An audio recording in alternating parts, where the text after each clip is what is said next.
backed up to his own 6-yard line. It's 4th and 6. The line of scrimmage is the 21.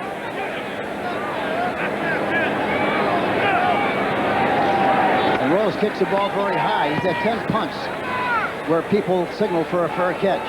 Lewis will run this one back from his own 38 across the 45 and up close to the 46-yard line. We welcome those of you who watched the Green Bay Packers defeat the Minnesota Vikings this afternoon in Green Bay by a score of 24-10. The woes continue for Jerry Burns and that star-crossed team up in Minneapolis. Billy Joe Tolliver comes on, second-year quarterback, former #2 draft choice out of Texas Tech.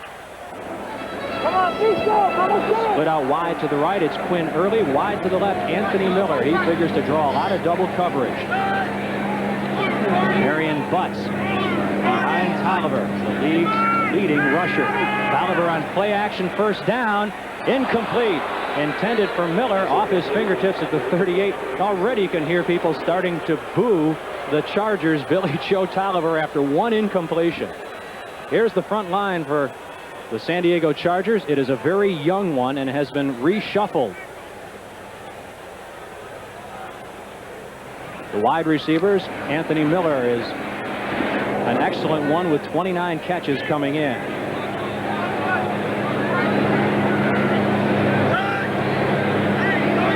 Randall gets the start for Moss now at linebacker for Tampa Bay. On second down, the handoff is to Butts. He can't turn the corner. He has a short gain of about 1. Here's the defense that Billy Joe Tolliver will be working against. Reuben Davis, the best of the front 3. The linebackers, the strength of this team. Broderick Thomas really coming on after being the #1 draft choice a year ago. Wayne Haddix is the NFL leader in interceptions with 5 on the right corner. The veteran safeties are Robinson and Hamilton. Gain of just 1 on the play. It'll be 3rd and 9 from the 46. 3 wide receivers in the game for San Diego. Tolliver, deep sideline, caught and tiptoeing out of bounds with the first down pickup is Anthony Miller. Tolliver is going to move the pocket to the right side. He goes back a little bit like he's going to the pocket, then rolls inside of the block of the defensive end, throws the ball outside just like it's on a trolley line. He makes the catch, and it's a big first down for the Chargers. And that's a 20-yard pickup at the 34-yard line of Tampa Bay. I asked Tolliver before the game who's going to be the tight end. He said, I don't know. The only guy I ever look for is Anthony Miller. I look for 83. Oftentimes on third down and with great success. Here's the handoff straight ahead to Butts, who butts his way down close to the 31-yard line. What a story Marion Butts is. Well, you know, he only played 2 years at Florida State and only played sparingly. They drafted him #7 as a specialty team guy. Never carried the ball very much. And he came here and drafted #7. And they just couldn't get over what great outstanding skill he had as a runner, and catches the ball very well. He's a hard worker, does everything you have to do. Weighs 255 pounds. He's a guard playing fullback who can run very well like a halfback. Davis and Randall combined on the last stop. It's 2nd and 8 from the Tampa Bay 32. And off to Butts again, and he carries people with him down close to the 27-yard line. That's the thing about a guy like Butts. He doesn't necessarily need a hole. He'll carry the pile with him. Yeah, he'll create a hole, and he goes into a pile and comes out the other end. The other thing that's outstanding about him is the fact that he runs extremely well to his left. Carries the ball away from pressure. Look at the pile move, and he picks up another 3 or 4 yards once he makes contact initially right beyond the line of scrimmage. Linebackers Thomas and Murphy combine on the stop. 3rd and 3 from the 27-yard line of Tampa. 3 wide receivers. On the draw, it's Ronnie Harmon. He's got the first down, hurtling down to the 21-yard line. Rare carry for Ronnie Harmon. Usually when he comes in on 3rd down, he's a receiver. Plan B acquisition from the Buffalo Bills in the offseason. He fell out of favor there after dropping that crucial pass from Jim Kelly in the end zone in the playoffs. Watch this is an end zone shot. Watch the defensive end Watch the defensive end come up the field. He'll run right inside of the defensive end on the left side. It runs right out of the picture. Look at the big hole for a nice gain on the play. 7th play on this drive on first down. Oh, his butt's upended, and a flag goes down as he's dropped at the line of scrimmage. Mark Robinson flying up from his strong safety position. If you're going to hit butts in the open field, that's the place to take him on, down low. Holding call will go against the Chargers. Jim Tunney is our referee, and a very good one he is. Holding, 88. It's still first down. Now that's the H-back Arthur Cox. 8-year man out of Texas Southern, former Atlanta Falcon, caught holding. And he weighs 277 pounds, and the tight end, Walker, weighs 260. So they're really playing with 4 tackles. Same offense that Dan Henning put together in Washington and took with him to Atlanta, and it's a sledgehammer operation. 1st and 20 from the 31 now. 4 wide receivers for San Diego. Oliver, complete. Miller out of bounds at the 21-yard line. Fans thought the hit was a little late. That's an 11-yard pickup as Tolliver gets a big bunch of it back on first down. Kevin Murphy on the tackle. Tolliver telling us yesterday, Hank, that he prefers to backpedal out of there, and you noted something. When a guy backpedals, he's usually going to throw in one direction. Well, you know, that's always the case. I think when they backpedal, they usually are going to throw the ball to the left. That time, Haddix was way back there deep. All they had to do was throw in front of him on a hitch pattern, which they did, and they picked up a good gain on the play. 2nd and 9 from the 20, first quarter action of the scoreless game. Look at this right side. There we go, boys. Butts carrying inside the 20, close to the 18-yard line, with nose tackle Kurt Jarvis from Alabama on his back. They were ganged up pretty good on the right side there to the offensive right. I thought perhaps they would try to go outside. That's where the room was. But instead they went inside. They still got a little push there, but that was the place to run with defense like it was. Dan Henning wants a ball-controlled offense. He'd prefer not having to put Tolliver in very many passing situations. As Ray Perkins told us yesterday, this will not be a finesse game. Split out wide to the left is Walter Wilson. 2 other wide receivers to the right. 5 defensive backs in the game for Tampa on 3rd and 7 from the 19. Tolliver pumps, throws, incomplete off the fingertips of Harmon around the 13-yard line. He came right out of the backfield that time. I don't know why he had to wait so long to get rid of the football. Had he thrown it to Harmon sooner, it'd have been a nice gain on the play. Flag was dropped in the middle of a pile, Hank, and it looks like it'll go against Tampa Bay. Illegal use of the hands. Number 51, defense. 5 yards. It's a first down. Look at Miller. I think he was trying to hit Miller, but Miller was faded very good. Ricky Reynolds had him covered very well. Reynolds finally fell down, but he threw the ball. That's, I think, why he threw the ball late to Harmon in the flat. He was really trying to hit Anthony Miller. Broderick Thomas flagged for illegal use of the hands, and that'll bring up a first down at the 14-yard line of Tampa. They have a rough time down here. It's called the red zone inside the 20. Local writers have dubbed it the dead zone for the Chargers. On the delay, the handoff is to Butts. He breaks it outside, but good pursuit by the Chargers. He's down around the 13. Butts, I asked him how many times he would like to carry the ball in the game. He said, oh, about 40 or more. I don't think Dan Henning would disagree. If he could win running Butts, I think he'd be happy to do so. Oh, that's right. All he does is move the chains. And that time, however, he made a mistake that he said he sometimes makes. He likes to run left, and he carries the ball in the left arm. This time he ran right and still carried it in the left arm. And as a result, he's handcuffed and can't use the straight arm to protect himself. He's been lucky coming into this game. He'd only fumbled twice in 291 carries. 2nd and 9 from the 13. Early in motion. Tolliver waits, throws underneath, complete to his tight end. That's rookie Derek Walker to about the 6-yard line. Eugene Marv, the linebacker, on the tackle. The key to the play, success of the play, was the fact that he had all the time in the world to throw the ball, no pass rush whatsoever. He looked and he looked and he looked, and he finally found Walker in the middle area, got the ball to him, and picked up a nice gain in the play. But that was due to the fact that they didn't have any kind of a pass rush. Ray Perkins hoping his defense will stiffen now as the Chargers have the ball at the Tampa Bay 6-yard line, where it's 3rd and 2. Scoreless game here, first quarter. Miller in motion. Handoff to Butts. Down to about the 3. Looks like he's got that first down.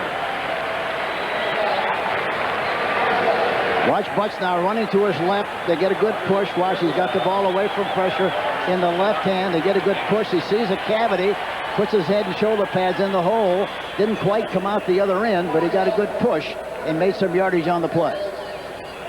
He told you yesterday he likes that ball in his left hand so he can use that big right arm as a sledgehammer to push people away and keep people off him. Deliver a blow.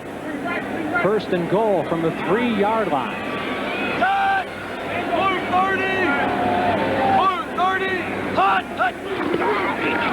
Out of the eye, the give goes to Butts once more, and he stopped short. That time they brought in Gary Plummer, a linebacker, to be the fullback in that eye for blocking strength. You know, that play was, they ran to the left, but the running room was really way over to the right side.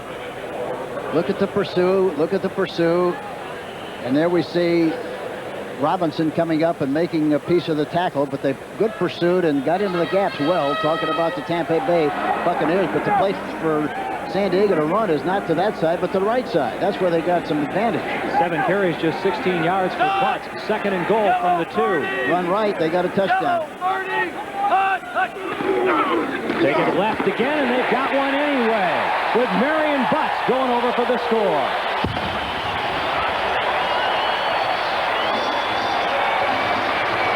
Good push by the offensive line.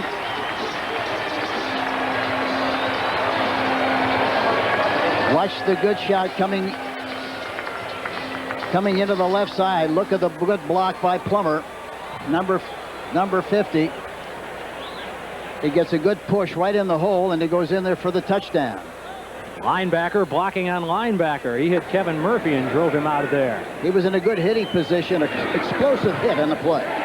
John Carney's extra point is up and good, and the San Diego Chargers take an early lead in the first quarter, 7-0. The Chargers have now scored on their first possession in 6 out of the 8 games they have played this season, Hank. Yeah, they've been tough. All right, here we see, watch the block of Courtney Hall coming off the ball, and also Plummer coming in here on 59 Murphy. Ball carrier comes right in there for the touchdown, a good push. Here, take a good look at it. Watch the takeoff to our right side. Watch the guard get a good push. Look at the good block by Plummer, but he goes inside and goes in there for the touchdown. The kickoff is a short one. It'll be taken at the 8-yard line by Danny Peebles. He's got a lot of speed, but he won't get beyond the 22-yard line.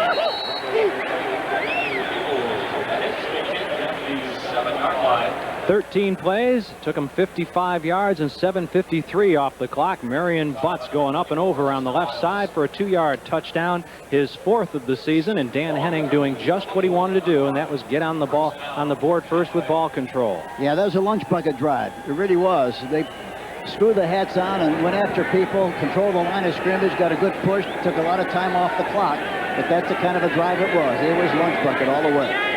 Chris Chandler, his first start as a Tampa Bay Buccaneer, has a 1st and 10 from his 21, trailing 7-0. Throwing on first down for Hall is tight end, and he slips one tackle, fights his way beyond the 30-yard line.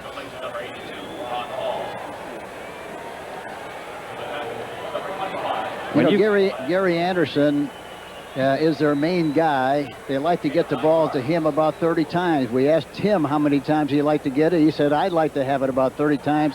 Combination run and pass, and that's what they're going to try to do here this afternoon, I'm sure. 2nd and short now, less than 1 from the 31-yard line of Tampa. Backs are in an eye. Now they're split. Perkins the fullback, Anderson the tailback. Henderson who'll get the call, and he has the first down. Nose tackle Les Miller, number 69, in on the stop. He's playing for Joe Phillips, an excellent nose tackle who might have been on his way to the Pro Bowl before he was the victim of a mugging here in San Diego, and they really miss him up front. Les Miller is 6'2" and 300. He's got good quickness, but he stands up. He's very high, and he really doesn't have good leverage as a result, and so that's really a problem. Willie Drury split out wide to the left. Hill in the slot right. 1st and 10 from the 33 of Tampa. Chargers jump. Henderson on a free play loses his footing at the 32-yard line. Junior Seau on the stop. It looks like Lee Williams was well off sides for San Diego. It's the initial indication of Jim Tunney. You know, one thing that the Tampa Bay has to do, they have to throw the ball on 1st down. They get a lot of variety on defense on 1st down. Offside defense, number 99. It'll still be 1st down. And they blitz an awful lot on first and 10, so as a result, you have to recognize that, go up on top, and try to get the big play. I think in a game like this one, you'll have about 10 chances to make a big play. You have to recognize it. If you hit 3, you got 21 points. Hit 4, you got 28 points. But I think that has to be the approach when you have the opportunity to go one-on-one. Dan Henning told us yesterday we might give up some big plays because we are going to be a pressure defense. 1st and 5 from the 38 of Tampa.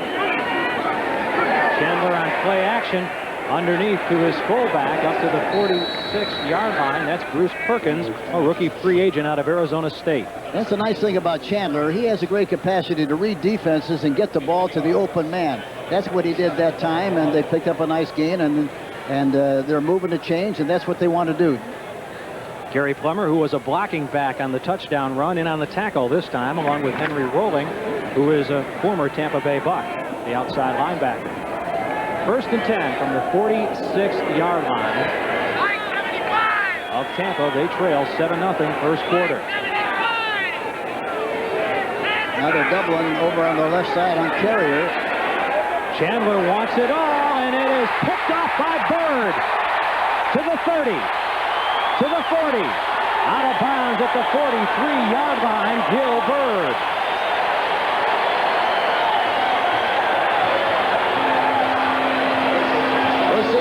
Replay of this one. He was looking to the left side initially out of the preset.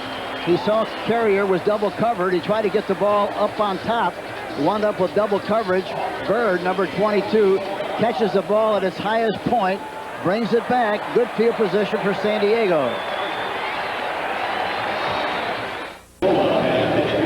First turnover of the day goes the Chargers' way in the hands of Gil Bird, and this Bird is a ball hawk. That's his 4th interception of this season, and with it he ties the career interception total of Dickie Harris at the top of the Charger record book. The line of scrimmage is the 44-yard line of San Diego. Less than 2 minutes to play first quarter. They lead 7-0. Lutz churning his way beyond the 45, up close to the 46. Ruben Davis on the stop. You mentioned play action or throwing on 1st down. Really looks like they're keying on Butts on 1st down here. Well, if they're not keying on him, we really got to scoop.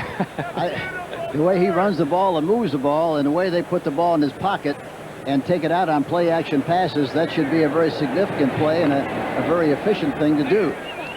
He's averaging just over 2 yards per carry here this afternoon. 9 carries, 19 yards, but a touchdown. 2nd and 8 from the 46. Walker in motion. Underneath, and Anthony Miller drops the ball. Can't blame that one on Billy Joe Tolliver. That was right in the midst of Miller at the 48-yard line of Tampa Bay. He won't do that very often. Interesting matchup, too, Jim. Cornish, the center, is 6'4", weighs 295. Kurt Jarvis, who plays on the nose of that center, is 6 foot and weighs 270. There's a 25-pound mismatch there, but I think Jarvis can hold his own because he's so quick. He's got good leverage and moves so well in that short 5-yard area. Walter Wilson split out wide to the right. 2 wide receivers to the near side. On 3rd and 8 from the 46. Underneath, he's got Ronnie Harmon. Harmon takes it out of bounds with the first down in Tampa territory, close to the 35-yard line, a pickup of 19 yards. All right, here we go with Jarvis, number 95, rushing the passer. Now we go outside. They had a double zone. They threw out in the flat. They were doubling on the play. Watch Jarvis now. Number 95. He's on the left side, trying to get penetration, but they keep him out of there in pretty good shape on the play. Harmon was the second leading receiver on this team coming in. He picks up the first down at the 35-yard line of Tampa. Plus, lowers his head and crashes to the 32. Closing in on the final seconds of quarter number 1, and the Chargers with their second impressive drive here in the first 15 minutes. McCants and Haddix on the stop. Talking to Henning, he's got a very strong feeling about this particular scheme. It's really, in some cases, like a single wing offense. When they put that wing back over on the same side of the tight end, when the tight end is a wing back, you know, that's really an overshifted, you need an overshifted defense to cope with that because they got you outmanned on the strong side. 2nd and 6 from the 31. Miller in motion. First quarter may have come to a close before Billy Joe Tolliver got that play off. And it has. That's the end of the first quarter with our scores. San Diego 7 and Tampa Bay nothing.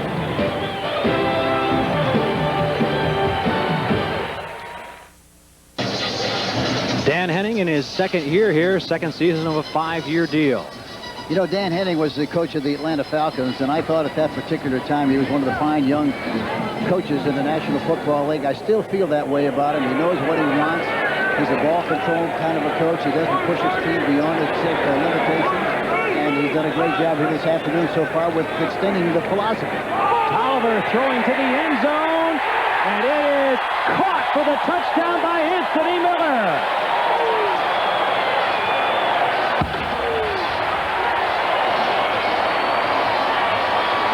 A 31-yard touchdown strike to Anthony Miller, number 5 on the season for the former number 1 draft choice from Tennessee. Well, he said before the game, all I'm concerned about, I don't know who's in the game. I just want to make sure Miller is in the game, and I know where he is.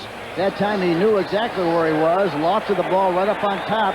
Good touch, great anticipation, and touchdown for the San Diego Chargers. 8th touchdown pass of this season for Billy Joe Tolliver. And they may be looking at this one upstairs to see if he got both feet in. Maybe we can get another look as well. Here we get a look at it, just like the quarterback looks at it. He's right back in the pocket and quickly looks to his left side. He's got man-for-man coverage. Haddix is covering man-for-man. The ball is thrown just where it had to be thrown, and Miller makes the catch for the touchdown. Did he have both feet in? Upon review, the play stands, completed catch, touchdown. He had them both in easily, and a touchdown it is for Anthony Miller and Billy Joe Tolliver as the Chargers break on top 13-0 here early in quarter number 2. Haddix made a mistake looking back for the ball. He should have just, when the receiver looked back for the ball, he had to know it was coming. He wouldn't have lost a step on the coverage. John Carney's extra point is up and good, and the Chargers break on top of the Bucs 14-0. From sun-drenched Jack Murphy Stadium in San Diego, this is Jim Henderson along with Hank Stram. First meeting ever between these two teams on the West Coast. The Chargers lead the series 3-0, but all those wins have come in Tampa Bay. The two youngest teams in the NFL meeting here, and right now the Chargers getting well the best of it. Into the end zone where it is dropped, and for the touchback, Danny Peebles will kneel 3 yards deep. Chargers haven't done much wrong lately. Vinny Testaverde, as you can see, will be a spectator for this one. Yeah, he said yesterday, talking to him, it was very obvious that he was really anxious to be able to play here this afternoon. He said that he felt that he could play. He felt that he wanted to play, but he understood what Coach Perkins and the coaching staff decided. They feel that, if they played him here this afternoon, he further aggravated the toe, that he might miss 2 or 3 or 4 games. They felt that they would rather have him miss one and be ready to go next week. So that's really the mentality of this situation here. as we play this game without Vinny Testaverde. 1st and 10 for the Bucs from their 20. Second quarter, 14:47 remaining. Bucs down 14-0. Through traffic, a catch is made on a diving grab by Willie Drury. Chandler really fit that one amongst some folks. 14-yard reception and a first down. And that's what they have to do. They have to, I think, with being behind 14-0, they have to throw the ball more, especially on first down, and then run when they expect to pass on the obvious passing situation. That's the way the combination should be, I would think, with the way this game is going so far. Officials ask for a timeout here. You know, today, Hank, in the papers locally, some San Diego players were using Testaverde's absence as a rallying point, saying if the Bucs really took us seriously, they would have played Vinny Testaverde today, and they're trying to fire themselves up through his absence. Well, I think that's a good selling point. I think it's good motivation on the part of the San Diego Chargers and maybe the coaching staff. You have to use every single gimmick that you can possibly use from a motivational standpoint, but that wasn't the case. I think Perkins decided early in the week he wasn't going to play, and that was it. Chandler 3 out of 3 passing on first down. This time he'll run it, and his back will be stuffed. Leslie O'Neal really crushed that ball carrier, dropping him for a loss. O'Neal's the right linebacker on the right side now, 91. Yeah, he's down this time. Watch him come in there. It was Gary Anderson who never was able to get back to the line of scrimmage. Yeah, watch him again. Anderson back deep in the I formation, takes a step and really looking for a place to go. Look at O'Neal coming in there, 91, and making the tackle. Timeout for an injury that we'll take as well. The Chargers lead it 14-0.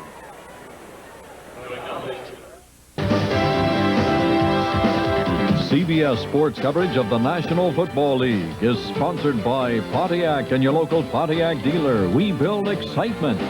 The employee owners of Avis, we're trying harder than ever. And by Bud Light, everything else is just a light.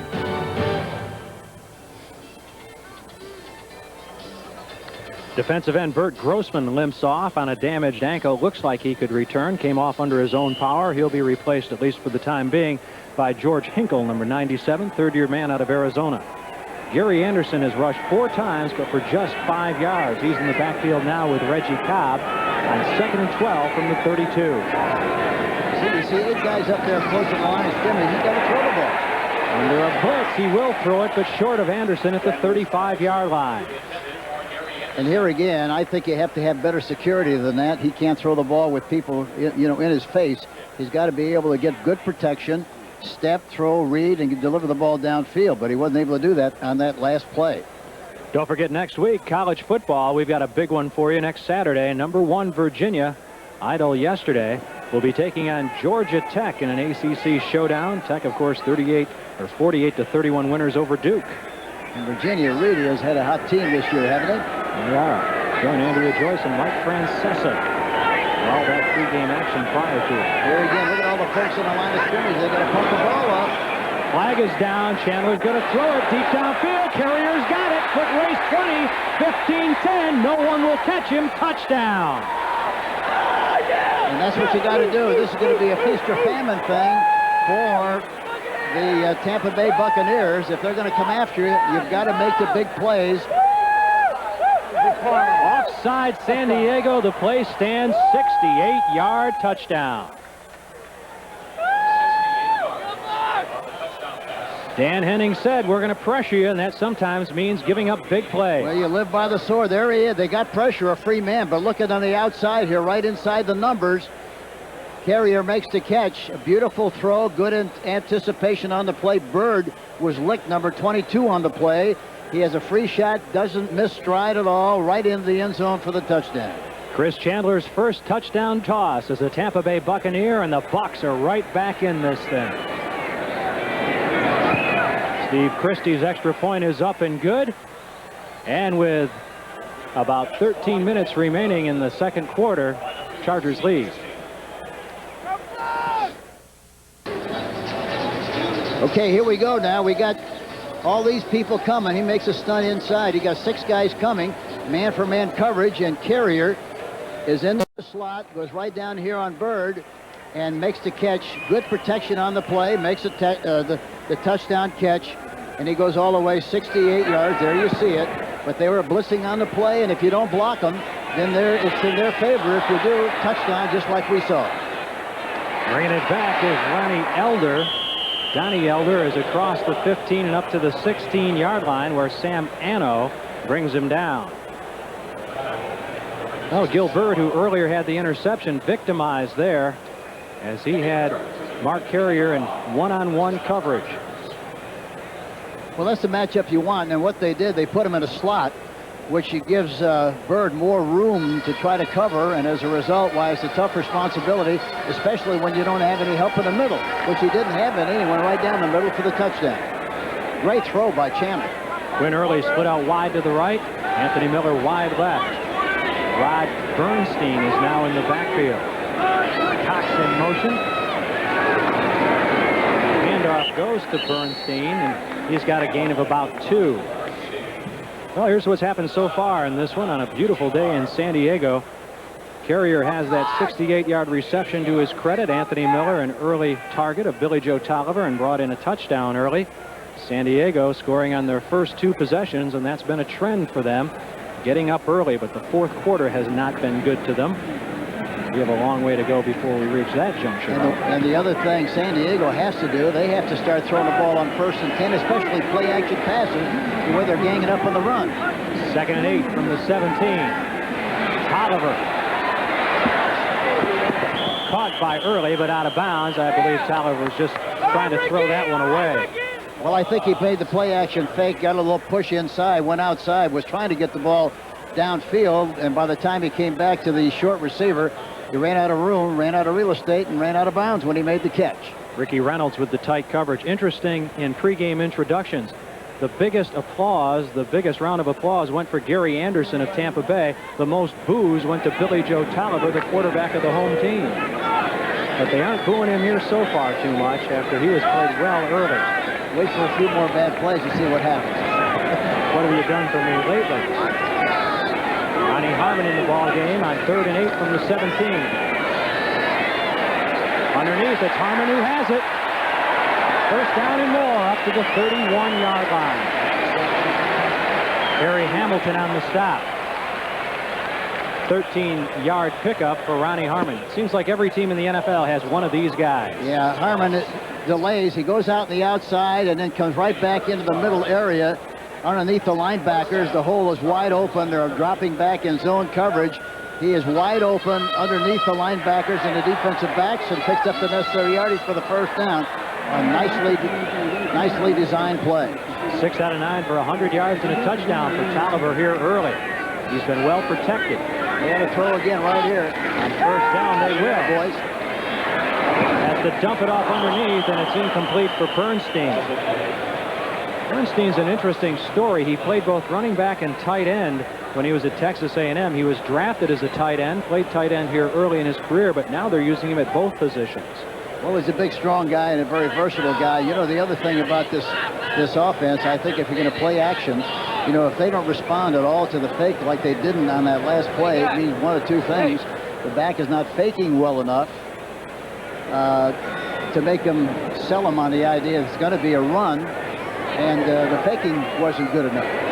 2nd and 10 from the 30. Bernstein alone set back behind Tolliver. He gets the call. He fights his way up close to the first down as he crosses the 40-yard line. Kevin Murphy has to bring him down.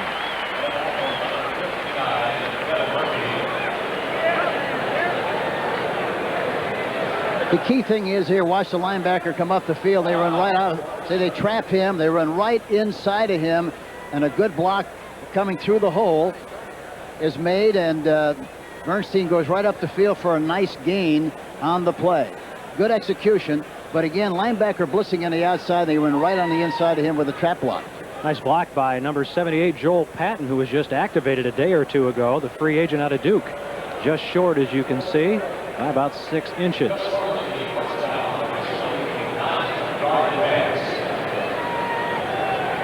Butts and Bernstein. Chargers said that Looking back through the records, this is the second biggest backfield, although they're seldom in there at the same time. Second biggest backfield in NFL history.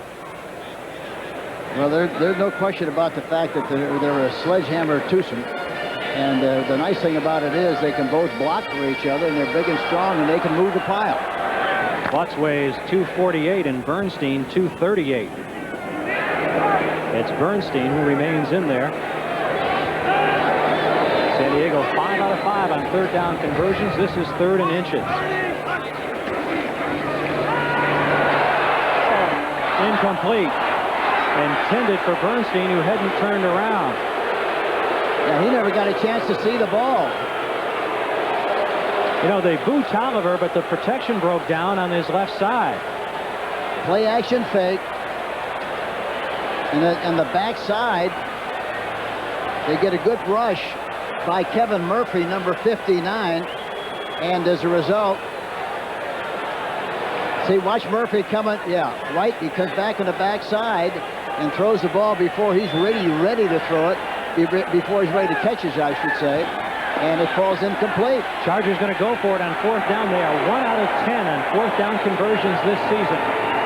Give it to the big guy, and he's got it, but he drops the ball.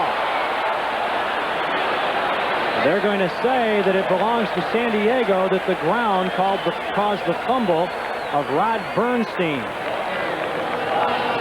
Big hit by Harry Hamilton, the free safety. They go straight ahead inside. Look at the hit. Look at the hit. He flies up in the air, but no question about it, he's down. The ball can't create a fumble situation. Robinson, number 30, Mark Robinson, number 30, recovers the fumble, but doesn't make any difference. San Diego still has possession. First and 10 from the 43. Sideline pass is caught by Craig McEwen. Into Tampa Bay territory, an 8-yard gain. McEwen, a free agent out of Utah, who is primarily an H-back.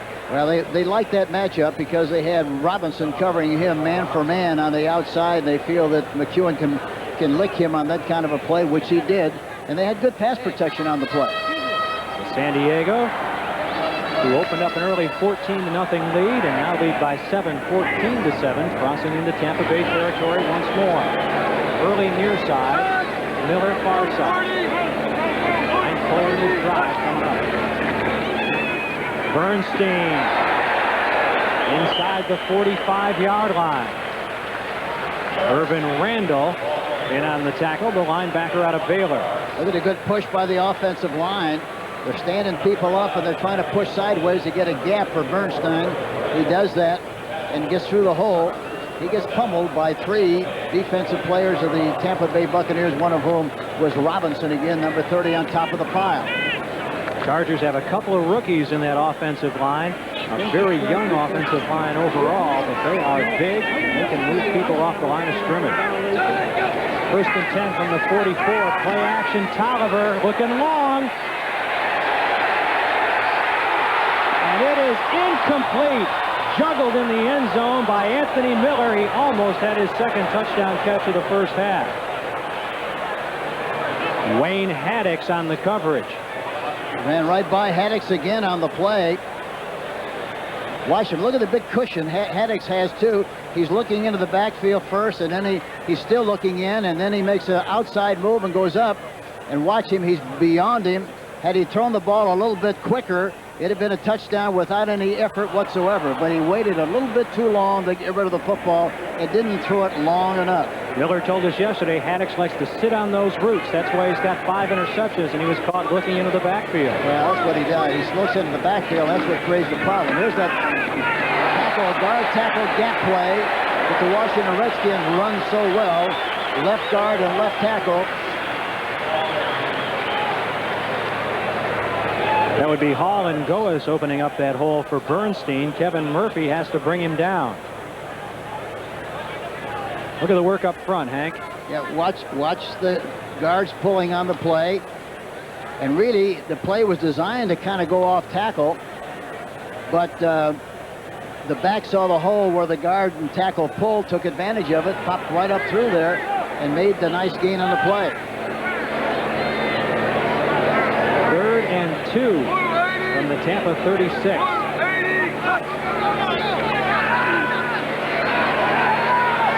Underneath, it's caught by Miller, and that's the first down. Nice grab as Tolliver really put some RPMs on that baby. That's a 22-yard gain. And I think that's what happens when you have a chance to step and throw and deliver the ball and follow through. Thomas, number 51, is blitzing on the outside. But in spite of that, you see he gets knocked beyond the quarterback, and he delivers the ball right on the money. You can't throw it any better than that. And they had a linebacker down there, Eugene Marv, covering him, and that's quite a mismatch. 1st and 10 from the 14. Chargers lead 14-7, looking for more. It is to Butts. Out of bounds after a short gain. There again, I hate to belabor the point, but Butts is running to the right again with the ball in the left arm. Handcuffed, can't protect himself at all, and had he been had the ball away from pressure, he might have been able to use the shoulder pad a little bit, got a little thump in there, and made some extra yardage on the play. Ricky Reynolds showing his bravery, the left cornerback who gives away about 55 pounds to Butts, makes the tackle and forces him out of bounds. Henning loves this kind of a drive. He just wants to move the chains, push, and get it in the end zone. Look at the left side. He's got some pretty good running room over there. Now he brings another guy in the same area. 2nd and 7 from the 11, and Butts doesn't get much. So maybe the motion right there defeated the purpose of that play. Don't forget, next week, the NFL Today gets it all going for us here on CBS. Join Greg and Terry, the rest of the crew, and then you can be seeing Chicago and Tampa Bay at 4 o'clock Eastern in what shapes up to be a crucial battle for the Buccaneers, and a sellout crowd, no doubt, on hand in Tampa Stadium to see the renewal of that rivalry in the NFC Central. Look at this time-consuming drive again for the Chargers. 3rd and 7 from the 11. Bernstein in motion. No backs behind Tolliver. Off the hands of Miller, incomplete at the 5-yard line. And this was an area that we noted earlier in the game that the Chargers have had some problems down in the red zone inside the opposition's 20-yard line. So the one thing, when you roll that way, you bring everybody in the same area of the field. You reduce the field in half, and all the defensive players in the same area. As a result, sometimes it's very difficult, especially if you don't throw the ball sooner when you roll out of the pocket. Former Buccaneer John Carney on to attempt a 29-yard field goal. It's between the sticks and good, and the Chargers increase their lead. San Diego having it much their own way here in the first half. Tampa Bay Buccaneers have been a West Coast team, but the West Coast of Florida, out here on the West Coast of the country, they've had their problems. They're 1-11 in games played in California. Trying to turn that around here today, but they trail early by a score of 17-7. Kickoff goes to Peebles, 3 yards deep, and he will kneel for the touchback. The Tampa Bay Buccaneers have a good chance to get back into this game. The way they're playing defensively, San Diego, they just got to recognize the defense and make the big play. Bobby Beathard, we take a picture of Bobby Beathard here. He played for the San Diego Charger team in 1960 as a defensive back and got cut. He launched his career as a scout with us at Kansas City in 1963 when his brother Petey Beathard came with us as the #1 draft choice. He stayed with us, then went to the league office, came back with us, went to Atlanta, then to Miami, Florida, and the rest is history. He's one of the most astute judges of talent in the National Football League. 1st and 10 from the 20 for the Buccaneers. They travel 80 yards, hopefully for them, as the ball pops free, and Chandler will be down back at the 15. Henry Rolling, a former Buccaneer, in there to cover up the quarterback. A loss on the play of 5. And they like Rolling very, very much, number 57, who played for the Tampa Bay Buccaneers. When he was with Tampa, he said that he had some hamstring pulls and never had a chance to recover, and as a result, they got down on him and got rid of him. They like him very, very much here. Think he's an excellent athlete, good speed, and as a result, he's their starting left linebacker and doing a terrific job for the San Diego Chargers. The Chargers are missing their emotional leader on defense, Billy Ray Smith. He's back in uniform. We probably won't see much action after recovering from a stomach muscle pull. 2nd and 15 from his own 15 for Champ. Short gain up to about the 19-yard line as the catch is made by Danny Peebles. Beautiful afternoon in San Diego. Seems like it always is out here. And right now it's the home folks who are enjoying it. You know, we played the Chargers 15 times during our 15-year history at Kansas City, and we never had a bad day weather-wise. We've got some bad days artistically, but never weather-wise. You had some great games back then. This team is changing the old Charger mold, though, and we'll talk about that. 6 defensive backs in the game now on 3rd and 12 from the 18. Chandler juggles it momentarily, throws it near sideline. It's picked off. Inbounds are out. Interception, San Diego. Donnie Elder.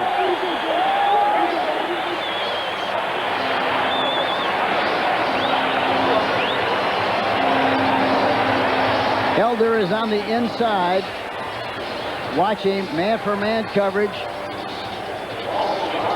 He drops the receiver and goes over to cover in front of the receiver on the outside. A terrific play on the zone defense. Makes the interception. 1st and 10 for the San Diego Chargers.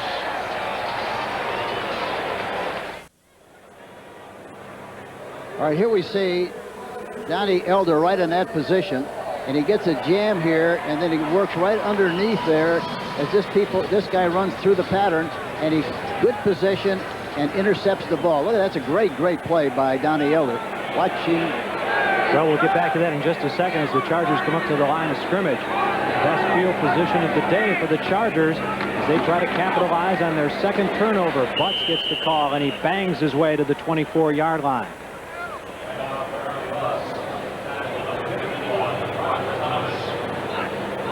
Broderick Thomas, the former #1 draft choice out of Nebraska, who had a disappointing rookie season, but coming on a lot more strongly here in his 2nd year, as Keith McCants probably will next year for Tampa Bay, learning more discipline in that linebacking core. Gain of 4, 2nd and 6 at the 25-yard line of Tampa. San Diego leads 17-7. Butts stood up at about the 23 by Winston Moss. And that's that counter trey play again, where they pull the left guard and the left tackle, and Moss filled the hole beautifully on the play, and they didn't get much of a push. Good play on the defense of the Tampa Bay Buccaneers. Well, the Bears getting ready to play Tampa Bay 21-0 against Phoenix early. Look at the Giants cutting up Washington again. Trying to sweep that series. The ball rests just inside the 23-yard line of Tampa. 6 defensive backs in the game for the Bucs. 3rd and 4. Look at that hole over the left guard. Draw play, Harmon. There it is. Quick feet, and he snakes his way to the 17-yard line for a 1st down. Looks like one of your old running backs, Tony Galbraith in New Orleans. Quick feet. Here we are. Comes over here on the draw play, and the hole really is right in this area. Okay, watch him use his feet and his good running ability. He runs back over where the hole initially was. Excellent running. The play wasn't designed to go there, but he wound up there, and that's where the natural cavity was. 1st and 10 from the 17. Butts again. Boy, they just keep hammering the ball at you with Butts and Bernstein. They're 2 big backs, and they've got that big offensive line, and they're wearing down a smaller defensive front for Tampa as a scuffle breaks out. That includes Butts. Will take the timeout. San Diego leads 17-7. We've got 2 minutes remaining before halftime. Jim Henderson along with Hank Stram from San Diego. And look at this, Henry. Look what the Chargers are doing on the ground. Well, that tells the whole story. And I think if you look at the papers after every game, college game or professional football game, on Sundays or Mondays or Saturdays, you'll find out that you look at the box score, and the team that runs the better of the 2 teams in that particular contest usually wins the game. However, with all the pressure they're putting on the Tampa Bay Buccaneers, they're a play and a half away from getting back in this ball game, and they got to pump the ball up and throw the ball in this second half. 2nd and 6 from the 13, and they send Bernstein over the left side inside the 10. Ball will be marked around the 9-yard line, I would suspect. That's 23 runs for San Diego compared with 15 passes in their 38 plays from the line of scrimmage. We will take the break as San Diego continues to threaten to add to their lead. The ball rests officially at the 10-yard line, where it is 3rd and 2 for the San Diego Chargers. They lead at 17-7.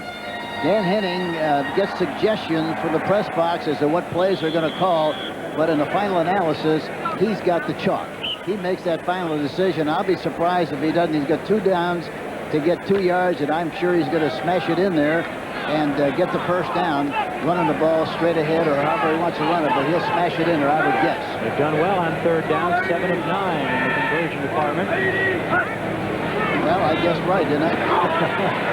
Going to throw it safely underneath for the tight end, and they pick up the first down through the air to the 5-yard line. Derek Walker, the 6th-round draft choice out of Michigan, with the reception. He made it look easy, too. The flat was wide open. He sent him in motion to the left side and broke into the flat area. All the time in the world to throw. Of course, it was a quickly thrown pass, and so for that reason, why he was wide open and was able to run with it once he made the catch. Dan Henning says, I don't care if we're in the AFC, we want to develop an NFC mentality, and that's keeping the ball on the ground, having a tough running attack and pressure defense. Now, this would be a good time for a play action. 1st and goal from the 5. Bernstein up over to the 2-yard line. Bernstein looks like Calvin Hill. He likes to go airborne anytime anybody's in his face. He's got a good lean, too. He really does. He gets off the ball well, and for as big as he is, he's got a real good running pace and a good lead. 1:05 remaining before halftime. San Diego leads by 10. Last week, Tampa had problems in the turnover department. They lost 2 fumbles and 3 interceptions in the loss to Dallas. An interception back in the first quarter led to a touchdown pass for the Chargers. Now a Donnie Elder interception that he brought back to the Tampa Bay 29 could result in more points here. We've got 1:05 remaining before halftime. Let's see now if they decide to run a play action or they're just going to smash it in there and go that route. Let's see what happens. Plummer is the fullback again. There it is. He's going to look in the opposite direction. He's got McEwen, but he overthrows him at the back of the end zone, incomplete. Oliver throws his hands up in disgust as he looks over to the Charger bench and Dan Henning. Not a good enough fake. You know, if you're going to play action, especially down there, the linemen really have to fire out very aggressively. You got to make a great fake to the back and sell them on the idea it's going to be a run and get somebody to take a sniff of that fake so you can throw over the top. That didn't happen. They didn't fool anybody on the play, which means the faking wasn't what it was supposed to be. 3rd and 2. Butts is the tailback. Plummer the fullback in the eye. Blue 20, hot. Now they'll give it to Butts, and he crashes in for the touchdown for the Chargers. And you see the push they got, and you see the way he knocks people over. He knocks them on their back. Talking about Butts with that good lean and that 250 pounds. He's a snootful, and he did a good job of running on that play. Even though there was a lot of folks there, he still, with excellent running, just got it in the end zone with brute strength. And credit Gary Plummer to another good lead block as the fullback in that eye. Carney comes out, attempting to add his 3rd extra point of this first half. It's perfect. And we have just 54 seconds remaining before halftime, and San Diego, apart from one big breakdown, in control through 30 minutes of football. Watch this now. Watch the push from ground level. Watch the offensive line come off the ball. Here's in motion. Watch the push. And look at Plummer get a good block in front of Butts. He gets a good push and helped him get right into the end zone for the touchdown. Now we see pit frame, and look at the push again. Look at it. Good blocking up front. Plummer again makes a good block out in front. And of course, Butts does the rest with good, strong running with a good body lean and gets a good push and knocks her right into the end zone. And Dan Henning controlling the ball and the clock. They got the ball at the 29. but it took him 9 plays to get in there, Hank, and 3:34. But Hanning's not unhappy with that. He'll give the ball back to the Bucs with just 54 seconds left before halftime. Well, he loves that because, you know, it takes a lot of time off the clock. And, you know what they say, the best defense in the world is a good offense. Keep the ball away from the defense. And that's exactly what he was able to do. And Billy Joe Tolliver gaining the support of the crowd and more confidence with each passing minute of this first half. Carney will kick it away. And remember, the Notre Dame Fighting Irish and former Tampa Bay Buccaneer. Peebles from the 4. Looking for running room, and he won't get to the 15. Don't forget, coming up at halftime, we've got Greg and Terry with all the scores, the highlights, and the latest information from around the NFL. We'll join them in New York. Nate Lewis downfield, the wide receiver to make the tackle. Worst field position of the first half for the Buccaneers, and they will probably play this very cozily with just 48 seconds remaining before halftime. And that's really been one of the problems with the Tampa Bay Buccaneers this afternoon. They really haven't had good field position at all. They've been in soup most of the time. Henderson and Cobb, the running backs. Henderson gets the carry. He might have picked up about 3. And to illustrate this point about field position, Jim, Tampa Bay has had to go 80 yards on all their drives. San Diego has only had to go 56. So, you know, you should win that race any time when you have to go 56 and the other guy has to go 80. Tampa Bay hasn't punted in the first half. Or rather, San Diego hasn't punted in the first half. Junior Seau in on the stop. It'll be 2nd and 6 from the 19. Here's Anderson again, as it looks like the Buccaneers will be content to run out the clock on the first half, given their field position, and regroup at halftime in the locker room. Donnie Elder in on the stop, along with Bert Grossman. Well, that's the end of the first half. Fans here in San Diego like it. Our coverage will continue after this message from your local station. You're watching the NFL on CBS.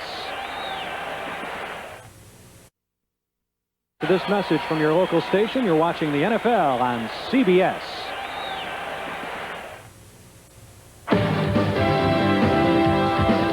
CBS Sports coverage of the National Football League is sponsored by Subaru. We built our reputation by building a better car. DuPont, better things for better living. And by Ultra Slim Fast. Give us a week. We'll take off the weight.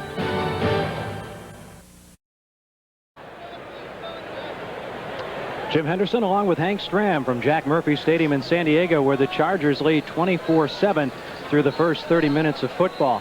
Yesterday, Hank, Dan Henning said, we won't change anything through the first half. We'll make our adjustments at halftime. I don't think they're going to make any adjustments. Do you?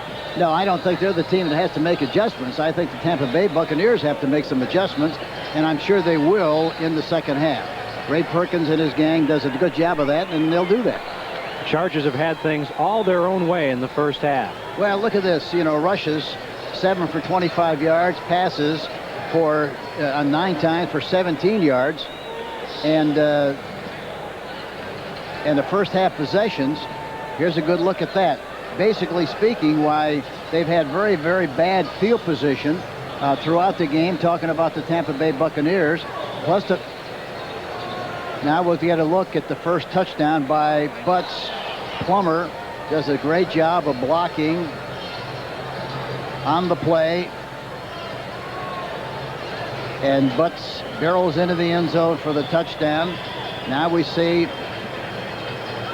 the total rushing.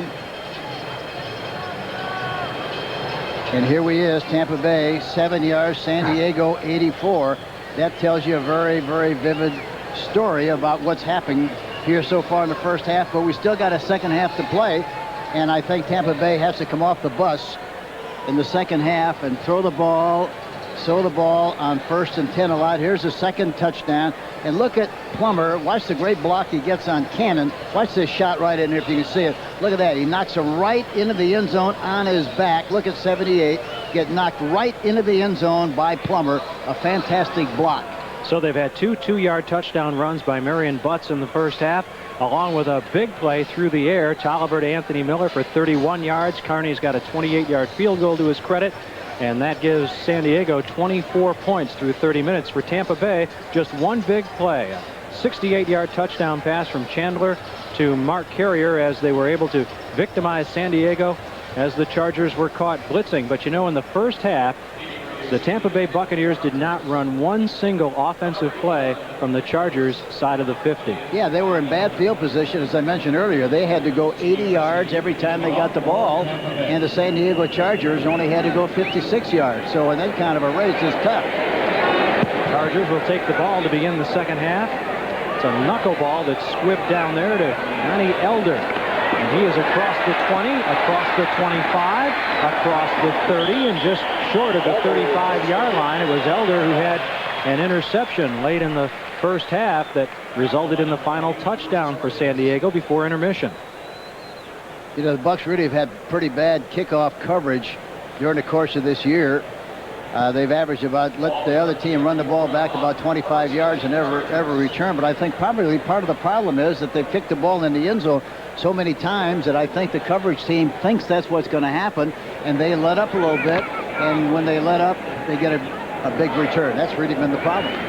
So here's San Diego. First play from scrimmage, half number 2. They lead it 24-7. First and 10 from their 35. And again, they'll hammer it with Butts, and he's dragged down for no gain. Kevin Murphy hauls him down. Yeah, one thing for sure, talking to Dan Henning, he's not going to try to fool anybody. He feels very, very strongly about this offensive scheme, about running the football, and it's the way to build an outstanding football team. Ray Perkins is trying to do the same thing. He's been running the ball that much, so much more this year too. But I think you're not going to win championships unless you can run the ball well, play good defense, especially teams. Early is split out wide right, Miller wide left on 2nd and 10 from the 35. Tolliver underneath, and he bounces it in there to Quinn Early. That's the thing we talked about Tolliver going into the game. They think he's a fine prospect, but again, he throws a lot of bad balls. He does not have good anticipation, and he is really not very accurate at this stage of his career. He's a tremendous leader, however, and they like that part of it very, very much. And he limps back to the huddle. It looks like he might have twisted that left ankle. That'll bear watching. In fact, he's limping as he comes up to the line of scrimmage. I guarantee you, he's a great competitor. He won't say anything about it. He wants to stay in there as long as he can. He wants to make sure he keeps that job. Vlasic's going to start warming up on the Chargers sideline. 3rd and 10. Caught by Harmon.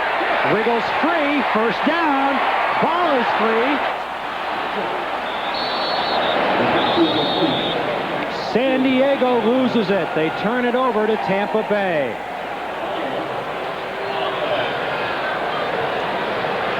And that's the kind of a play that the Tampa Bay Buccaneers need. They need that desperately. Harmon on the right side runs an option pattern, goes to the outside, and there you see a good illustration of going down the sideline. They scrape the ball loose.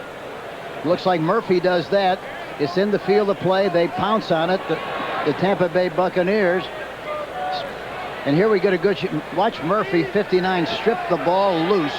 It bounces around, and now they have good field position. And the important thing is they have to take advantage of this situation. They have to throw it right here. Looks like Eric Everett recovered, and they will. Best field position of the day for the Bucs. And they are just short of the 50-yard line as he dumps it off to the fullback, Bruce Perkins. Junior Seau, the #1 draft choice out of USC, in on the tackle. Perkins is a nephew of former Cowboy running back Don Perkins. He got the start today over Reggie Cobb, as Cobb has a slightly hyperextended knee and did not practice on Wednesday. And Perkins was really a super back for the Dallas Cowboy. Nobody ran the slant playoff tackle better than he did. 2nd and 2 from midfield for the Bucs.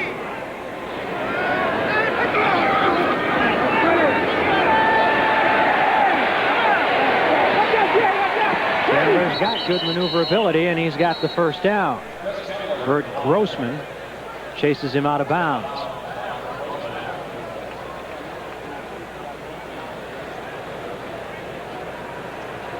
Watch Beckles, number 62, blocking Williams on the play.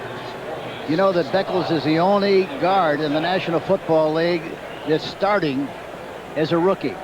And he's done a good job, and they like him very much. There's a great illustration of the kind of block he made on Williams. And this will be the first time this afternoon that the Bucs have run a play in Charger territory. 1st and 10 from the 46. Henderson to the 41. Gary Anderson played for these Chargers back in 1985 through 88. Contractual problem. Couldn't get along with Steve Ortmeyer, the predecessor to Bobby Beathard here. Sat out a year and eventually went to Tampa Bay. And he loves being in Tampa and in the area. I don't think he really, during the negotiations, I don't think he ever had any really sincere intentions of ever going back to San Diego. He liked the Tampa Bay area so much. He played there, of course, with the Bandits in the USFL. 2nd and 5 from the 41. They got to go up on top when they get single coverage. Off the fingertips of his tight end, Ron Hall, at the 35-yard line. You don't see that happen very often. Hall is a good receiver and a very fine tight end, probably one of the very finest tight ends in the National Football League right now. You don't see him drop that kind of a ball very often. Chandler looks a little rusty, though, doesn't he? I mean, he should have completed that pass. Well, he doesn't look like he's in the rhythm and the flow of the game yet. And I think once he starts to throw the ball a little bit more, I think he'll recapture that timing as we go along in this game. But they got to make something happen on this drive. They got to get some points. Throwing into 6 defensive backs for the Chargers if he chooses to throw on 3rd and 5 from the 41. Here they come again. Underneath, he's got Hill, and Hill has the first down at the 29-yard line. Bruce Hill, who missed the Dallas game with a slightly separated shoulder and a broken finger, back in there for the reception, 12-yard gain. Watch Chandler. Now, the nice thing about Chandler, see with the experience, look at he makes a catch out the right side like a baseball player, but look, he hangs in a pocket very well. He looks, he sees, he knows he's got a blitz, he's got a chance to make a play. He hung tough in the pocket and got the completion for the first down.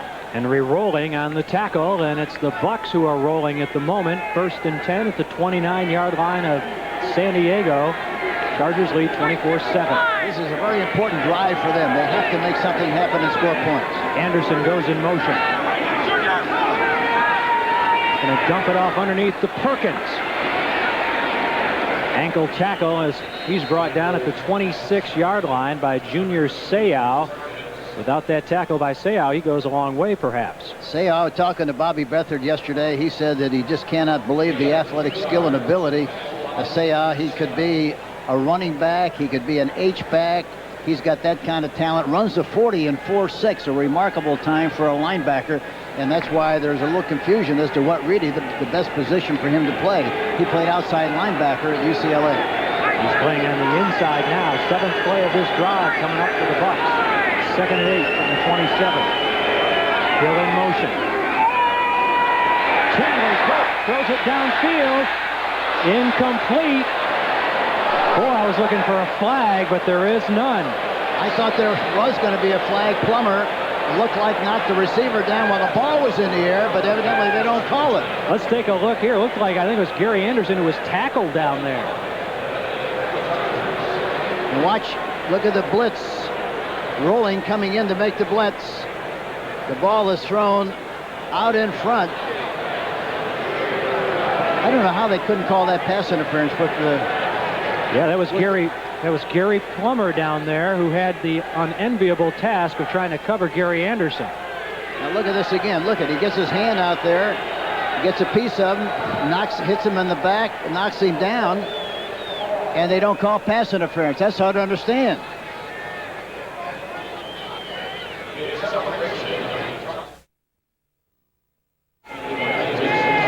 Gary Anderson missed most of last week's loss with a bruised right calf, and he really hasn't been much of a factor here today upon his return to full health. Well, the worst thing about it is they went into the game with the idea that he'd get his hands on the ball 30 times. The game's not over yet, but he's only rushed 7 times for 17 yards, hadn't caught a pass. They got to find a way to get the ball to him. He's their big play guy. 3rd and 8 from the 27. for the Bucs, who trail 24-7. 10:19 to play third quarter. Hill in motion. Flag is down. Chandler's down at the 31-yard line. Leslie O'Neal chases him out of bounds. That'll be a sack. I think that time he was a little premature. It looked like he could have stayed in the pocket inside of the defensive linebacker or the end, but he didn't. He tried to get outside and escape, and he didn't have much of a chance with O'Neal. Number 84, the offense. Penalty is declined. It'll be fourth down. So that's the first sack of the day for either team. Well, Leslie O'Neal gets it. Watch what happens now. He's back in the pocket. He's got good protection, but it looks like he could have stepped up into the pocket rather than go outside of the pocket. He had no chance whatsoever and finally gets sacked on the play. Had he stepped up like he did on other occasions here this afternoon, he might have had a chance to get the ball downfield for good yardage. Steve Christie, who came in leading the NFC in scoring and who's hit 14 out of 16 field goals, will attempt a 48-yarder. And he hooks it through there. So we've got a timeout on the field as the Buccaneers narrow the Chargers' lead. 3 turnovers in this game. They've all resulted in points. But 2 interceptions by the Chargers in the first half turned into touchdowns. In the third quarter here, a fumble recovery by Eric Everett turned into a 48-yard field goal by Steve Christie. As Tampa Bay gets on the board first in the second half, but still trails 24-10. Nate Lewis brings it in 5 yards deep for the touchback.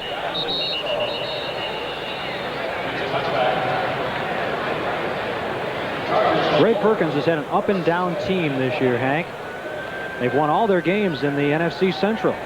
Well, they've been like a lot of teams in the National Football League this year. It's been a stock market season. It's been up and down, and they've been caught up in that same situation. But I think, Ray, I don't think there's any question about the fact that he's on the right track, and he's putting the pieces together. The most severe losses had to be the 2 losses to Dallas.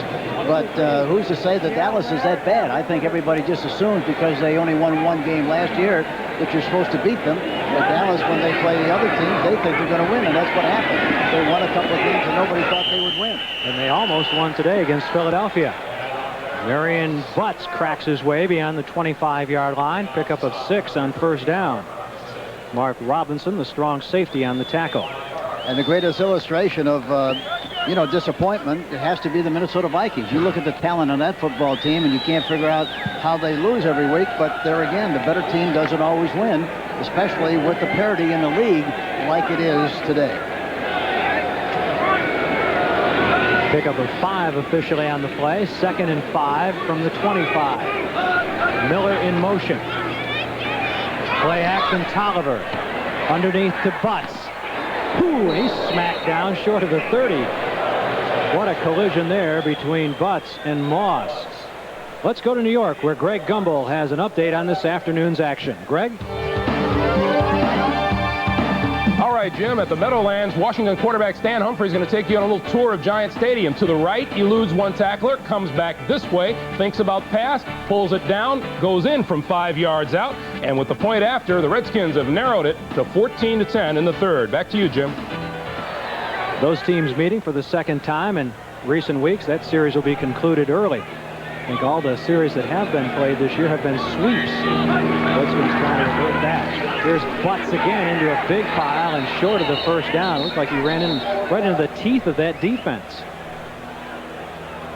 That's why I'm a little surprised that they are not throwing the ball a little bit. Of course, they're trying to keep take as much time off the clock as they possibly can. They feel they have great confidence, and that offensive line is over 290 pounds, and so they get a tremendous push.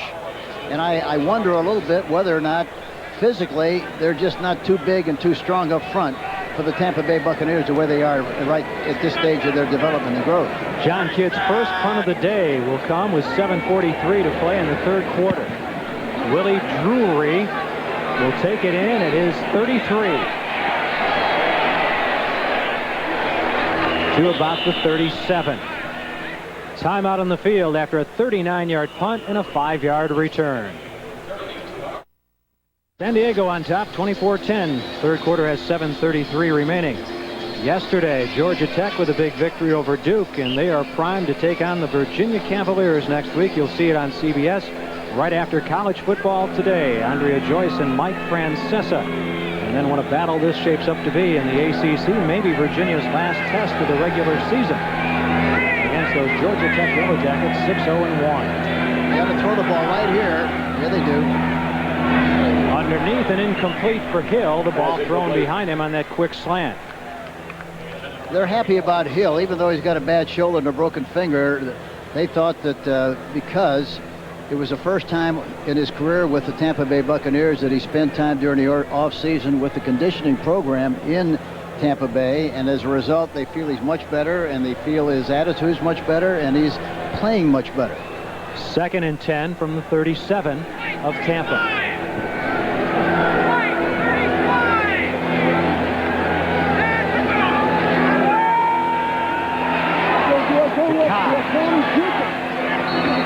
Fighting his way up close to the 45, but they'll say that his knee touched down at the 42. Reggie Cobb, the 2nd-round draft choice out of Tennessee. Ray Perkins has always had the reputation as being a very conservative guy, but he took some huge gambles in the offseason that seem to be paying off, and that guy's one of them. Well, I don't think there's any question about the fact that he's done a good job from a personnel standpoint, drafting standpoint, and I think down the road it's going to prove even more significant as these players grow and develop. I don't think Cobb really is a fullback, but he's playing there because he's the best athlete at the position. I think his best position eventually is going to be the tailback position. Hill wide left, Drury wide right. 3rd and 5 from the 42.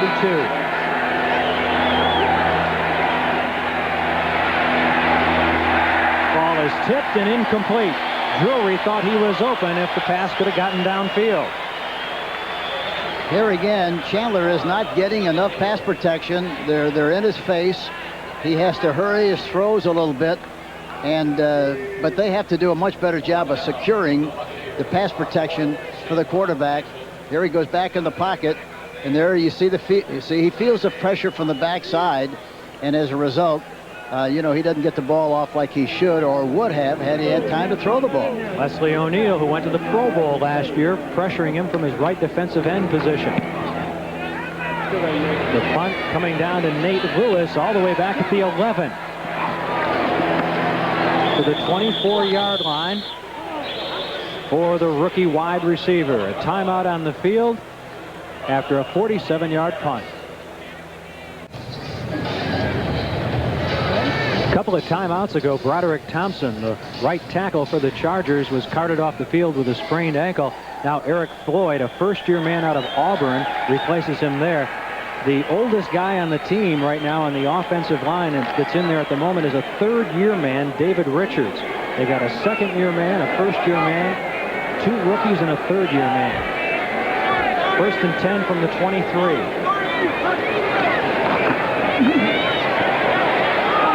Tolliver, incomplete. Looking for Miller at the 41-yard line. Keith McCants, who has the same sort of pressure that Broderick Thomas had on him last year. Well, the thing about McCants is the fact that, at Alabama with Curry, the coach, and this is not a criticism, it's just a fact, they had a 10-man defense, they said. Everybody had an assignment, but McCants, they said, you move around and put you in a variety of positions, and you create havoc. He did that. Now he's playing in a disciplined pattern defense, and it's very difficult for him to accept that responsibility. He's going to be a terrific player after he learns that. 2nd and 10 from the 23. Walker in motion. Tolliver throws it away, incomplete. He backhands that ball for Arthur Cox. Let's see if they're going to call it a sack or an incompletion. Was he in the grasp? McCants was on the coverage. And here's a great illustration of the kind of ability McCants has, number 52. There he is. See, he follows the tight end, then he goes back out with him, Cox. Pretty good reaction on a part of this young linebacker from Alabama. You're going to call it an incompletion. So it will be 3rd and 10 from the 23. 3 wide receivers for the Chargers. And They give it off to Harmon, and he stumbles and loses ground back to the 21-yard line. Kevin Murphy on the tackle, and I think the fans here in San Diego feeling the momentum change a little bit, and they don't like it. Well, I think, one thing that's obvious from up above, and it's very easy to coach a game from up in the press box, but it looks like they do not have an automatic system, talking about San Diego. They don't change the play at the line of scrimmage, and it looks like they're going to the wrong side of the defense on many occasions. They're going where all the folks are instead of taking advantage of the overshift or undershifted defense. John Kidd will punt it away again. Pretty good rush. He hangs it high for Drury, who calls for and makes the fair catch back at his 37-yard line. 43-yard punt with no return. Don't forget, next Sunday it all begins with the NFL Today at 12:30 Eastern. Start your viewing day with those fine people. And then folks back in Tampa, you can see Chicago and Tampa Bay at 4 p.m. Eastern, as they're looking for a sellout down there. Folks in Tampa will be a lot happier about that one should the Buccaneers rally in this one. But right now they trail by 14, 24-10. 5:22 to play, third quarter. Play action. Chandler's hit, dropped, sack. Brought down by Lee Williams. Second sack of the day for the Chargers, both here in the third quarter. He's a defensive end, number 99, coming in. Rob Taylor. It's a play action pass, and look at Williams coming in from the outside and makes the sack without any problems whatsoever. I don't know what could have. Yeah, they call him the sack man. He's not having as big a year this year, and he says he really misses Joe Phillips alongside him. He's getting double teamed a lot. He's got 4.5 sacks now in the season. Flag is down. Anderson, short gain to about the 27-yard line. Here again, that first pass, Jim, I think, when they're blitzing a lot, and there's a chance they will blitz a lot on 1st and 10, I think, let's watch this. Offsides, Chargers. Blitzing is not a play-action pass is not a good against a blitzing defense. Offside. Still second down. And to eliminate that possibility and that error, if he gets wrong, you ought to just throw from the pocket and get good security, good pass protection, throw the ball down the field. But by the time you get through faking when they're blitzing, screws out. He puts a hook on you, and it's all over. Saw a shot of Bert Grossman, who injured an ankle earlier in the game, and you probably saw the blood on his pants. Not good if it's yours. A lot better if it's the tackles. 2nd and 17. Chandler floats it up, and it's going to be intercepted again. Back to midfield, to the 25, to the 40-yard line. It's Lester Lyles with the interception, an 18-yard return. The personality of this team with Testaverde and now with Chandler, they love to throw the seam pattern. The seam pattern meaning they try to hit a receiver inside the numbers. He steps and throws. There's the numbers. You see that? Overthrew it, and the corner dropped off and made the interception on the play. Lester Lyles, number 24. Pressure applied by Henry Rolling, and that is the 3rd interception of the day for San Diego. They turn the other 2 into touchdowns. Let's see what happens here. 1st and 10 from the 40. Bernstein, and now for Butts gets the call, and he rumbles straight ahead to the 35-yard line. We're at Jack Murphy Stadium for the San Diego Chargers, 2-5 coming into this one, leading the Tampa Bay Buccaneers 4-3 by 14 points, 24-10. It was 24-7 at halftime, and the only scoring in the third quarter, a 48-yard Steve Christie field goal. 2nd and 5 from the Buck 35. Walker in motion. Underneath, an incomplete, very nearly intercepted, intended for Anthony Miller. The coverage by Winston Moss. And Cox, number 88, went in motion to the left side, was wide open, but he chose to throw the ball to the wrong guy, and it falls incomplete.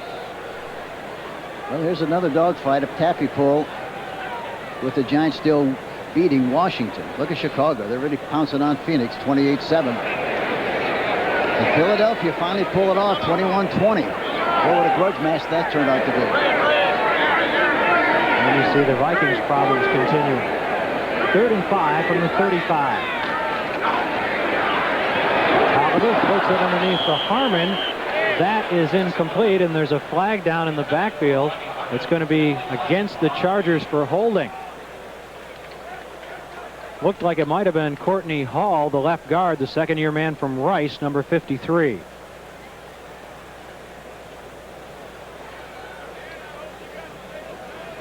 Now here we see, look at Thomas. Look at the swim. He comes in the inside and is held on the play. And he agrees with the officiating call. He's very happy, full of happiness on the play. Pretty evident that that one was going to go against Courtney Hall. So, for the first time today, the Chargers unable to capitalize on the turnover. And John Kidd will have to punt it away, trying to get it out of bounds inside the 20 or pooch it down there. I think Tampa has to make something happen with their specialty teams. They got to block a kick. They got to return an interception. They got to do something. Overall, they just can't depend on their offense to get back in this contest.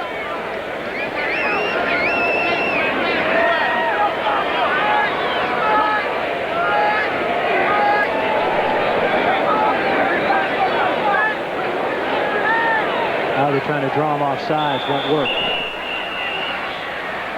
As the play clock runs down. Yeah, I've seen that so many times this year. Nobody took a whiff of the anchovy on that play. Nobody took the bait, and they line up then and go back and kick it. So that bit of strategy on Dan Henning's part doesn't work.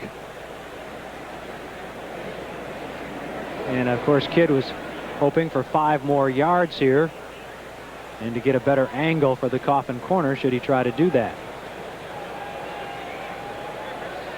And it'll be interesting to see where he tries to kick the ball out of bounds, usually a right-footed kicker. Penalty for delay of game is accepted, 5-yard penalty. Please reset the game clock to 2 minutes 59, 2:59. We failed to start it. Thank you. Usually a right-footed kicker should try to kick the ball. If he's going to try to kick it out of bounds, he should kick it out, try to kick it the ball out of bounds to his left. If he's a left-footed kicker, then he ought to try to kick it out of bounds to his right. And I'll tell you why in just a moment. We'll be here.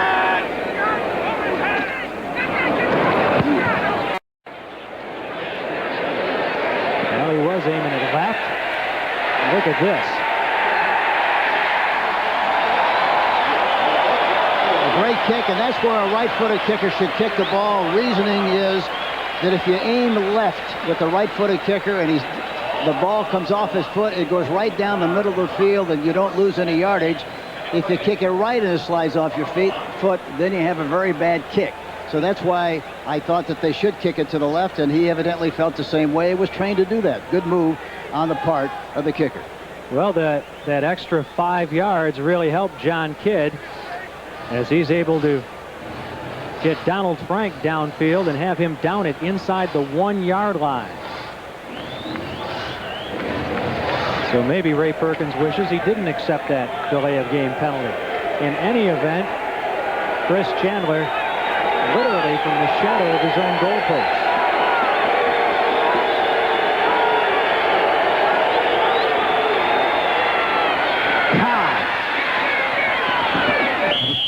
Up to about the 8, so some breathing room for that Tampa Bay offense.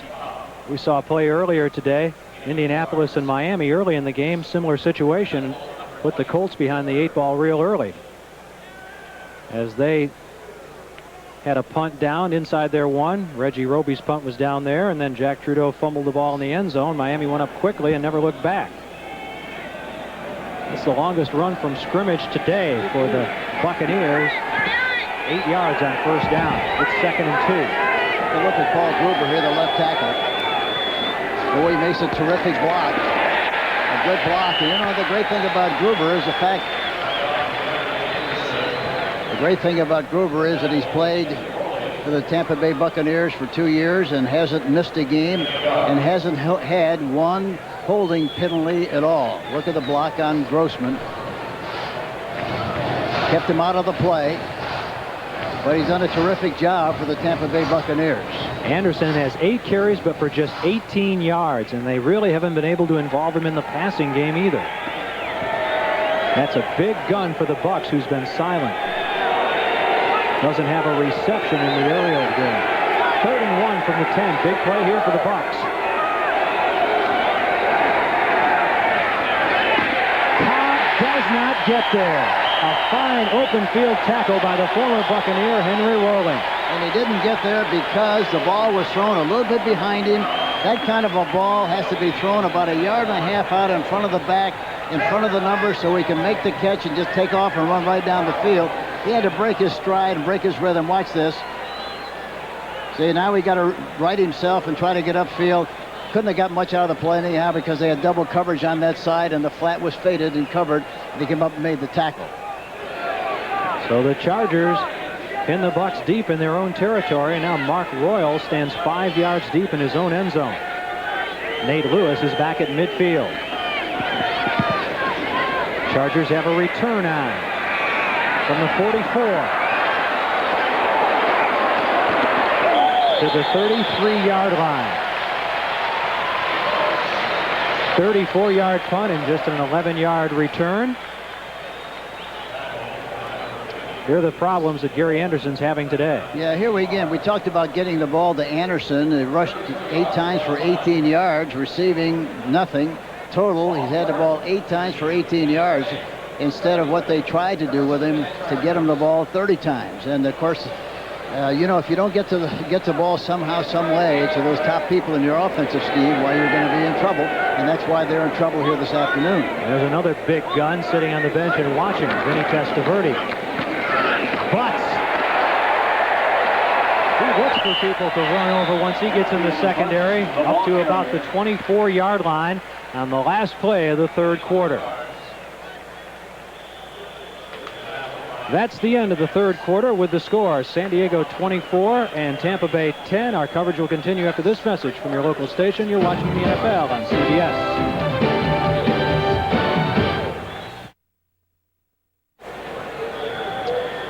15 minutes of football remaining in regulation. San Diego clinging to a 24-10 lead. Only one score in the 3rd quarter. That a 48-yard field goal by Steve Christie. Billy Joe Tolliver has taken some of the heat off him so far here with his performance today. Butts to about the 20-yard line. Keith McCants on the stop.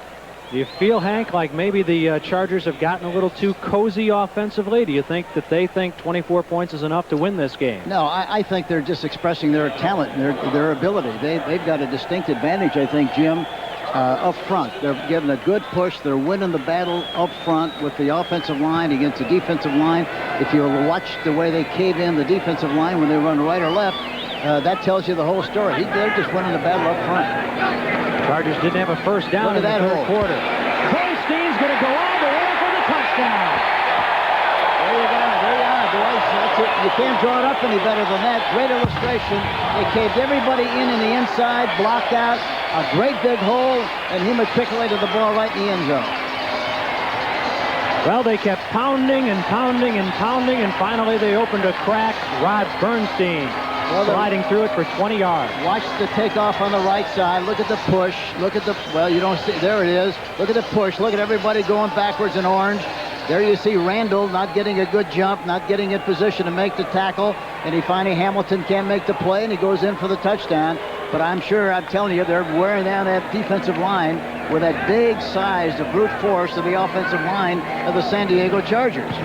Arnie's extra point attempt is good, and now the Buccaneers really have their work cut out for them as they trail by a score of 31-10.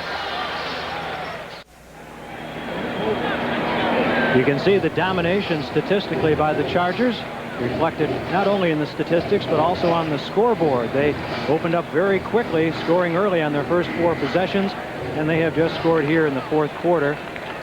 to lead 31-10. They'd only scored 1 or no touchdowns in 3 of their last 4 games, but they have 4 here today.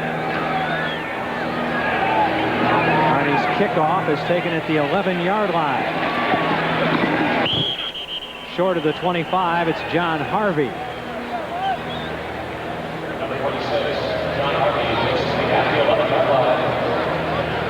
Okay, here we go. Watch the right side. Watch the blocks out in front. Watch McEwen here and Walker here. They cave this off here. Here's the seam and touchdown. Touchdown for the San Diego Chargers. Look how they wall off the inside. Good blocks from the inside out. And he goes into the end zone for the touchdown. A beautifully executed play by the San Diego Chargers. Looks funny to see a guy with an 82 on running through the hole from the backfield, doesn't it? It really is, especially that one that big. 238 pounds, part-time tight end. Incomplete for his tight end Hall. Jerry Plummer on the coverage. Let's go to New York for an update on Chicago and Phoenix. Here's Greg Gumbel. Greg. All right, Jim, at Phoenix, Johnny Johnson from 21 yards out around the right side. It was once a 28-point Chicago lead. Cardinals have cut that in half. It's 28-14 in the third. Let's go back to Jim and Hank in San Diego. We saw Johnny Johnson earlier this year, and he looked awfully good against Dallas. We'll catch him next week against Miami. Yeah, he's a great young back. He really is. He's a goal line runner, slasher, makes good moves, makes good decisions, and good vision. 2nd and 10 from the 25 for Chandler. This time he's got his tight end for the first down up at the 37-yard line. Junior Seau on the tackle of Ron Hall. You really like that tight end, don't you, Hank? Oh, I think he's terrific. He really is. He's a good blocker. He's got good size and runs good patterns, excellent hands. And he's another guy, you know, they just haven't had a chance to catch the ball. None of the key guys, the firepower of the Tampa Bay Buccaneers, none of that was expressed here this afternoon. And especially Anderson. They had that one strike back up in the second quarter, 68 yards to carry. Other than that, it's been a pretty dormant attack for the Bucs. And even Carrier and Hill, you know, none of those people, but again, in all fairness to the Tampa Bay Buccaneers, they really have been in the quicksand here most of the afternoon, have had to go a long distance. Every time they got possession of the ball, I think the only time they got the other side of the 50 was in the third quarter on one occasion.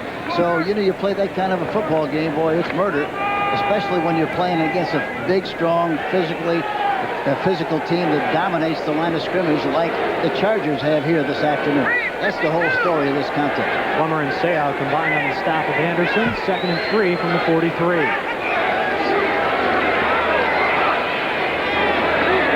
Throwing it underneath, and he'll be awfully close to the first down. That's Jesse Anderson, the 4th-round draft choice, the rookie out of Mississippi State. His first action of the day. But it looks like he's about half a yard short. Lester Lyles on the stop. Mark Vlasic warms up on the sideline for the Chargers. We did see Tolliver a bit gimpy earlier in the game, although it didn't cause him to come to the sidelines. I'll tell you one thing about Tolliver. He's a long way from being the kind of a quarterback that he wants to be, but he's a great competitor and a terrific leader. 3rd and less than 1. Grossman got underneath there, penetration right before into the backfield. He looked like he was one of the defensive backs. I mean, one of the offensive players. He was in that backfield and made the stop. It was Reggie Cobb who went airborne and was short. No push at all up front for the Buccaneers. Watch the line of the Tampa Bay Buccaneers. Watch at the bottom. So you look at the penetration of the blue shirts. Well, they sent Perkins in there as the lead block, and he wasn't able to move anybody out. They're going to go for it on 4th and less than 1. This time, Cobb knifes through for the first down up to the 49-yard line. Gil Byrd in on the tackle. I'm surprised that the Tampa Bay Buccaneers haven't thrown a screen pass. They've run very few draws, very few traps. This is not a second guess. This is an observation.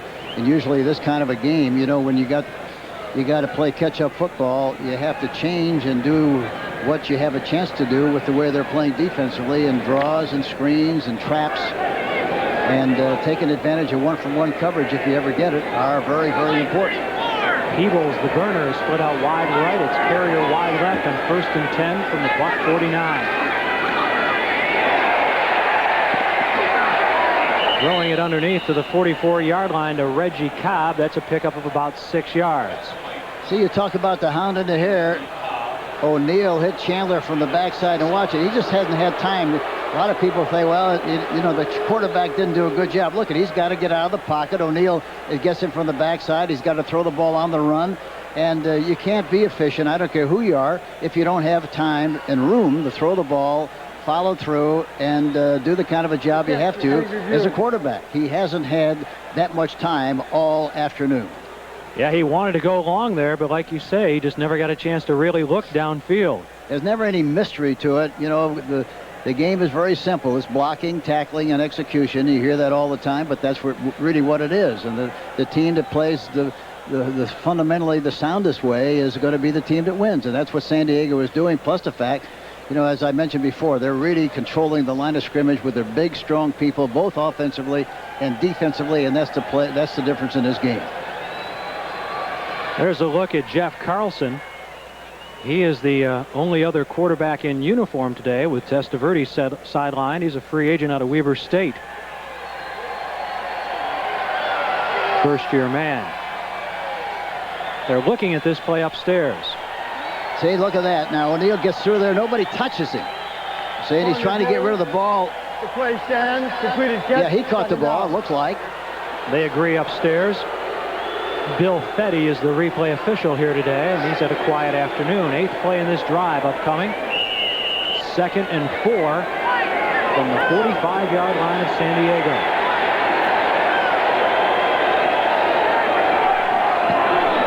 Henderson. A tough 1.5 to about the 44-yard line before Gil Bird brings him down. Anderson's going to have to lose some weight in a hurry to get through those holes. There haven't been many opened up front for any running back today for the Bucks. No, there really hasn't been any running room at all. Anderson acquired for a 3rd-round pick in 1990 and a conditional 1991 pick. And he's made a big difference in the Buccaneers up until today. 3rd and 3 from the 44.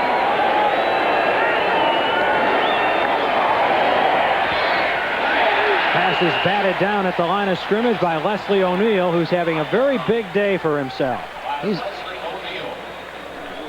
He's all over the place. O'Neal, number 91. Watch him. He's on the outside. Look, he goes inside.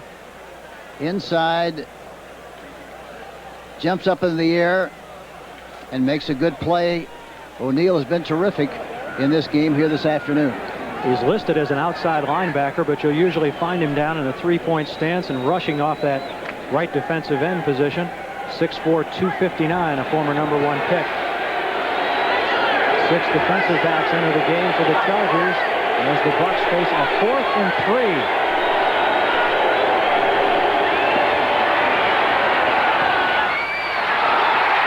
3. Intercepted by Bird.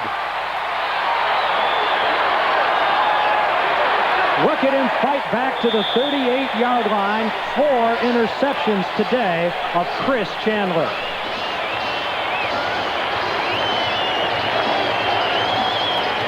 Here we see him in the shotgun. Good room up the middle. Good alley to throw the ball, but he throws it poorly behind the receiver. Carrier. The ball is intercepted by Bird. And now we see a little shot of the hound in the hair. People chasing him all over the place. All League is sponsored by Isuzu. For features, styling, and price, there's no comparison. The First Brands Corporation, makers of Prestone Advanced Formula Antifreeze. And by Domino's Pizza. Hot, fresh, and delicious. It's time for Domino's Pizza.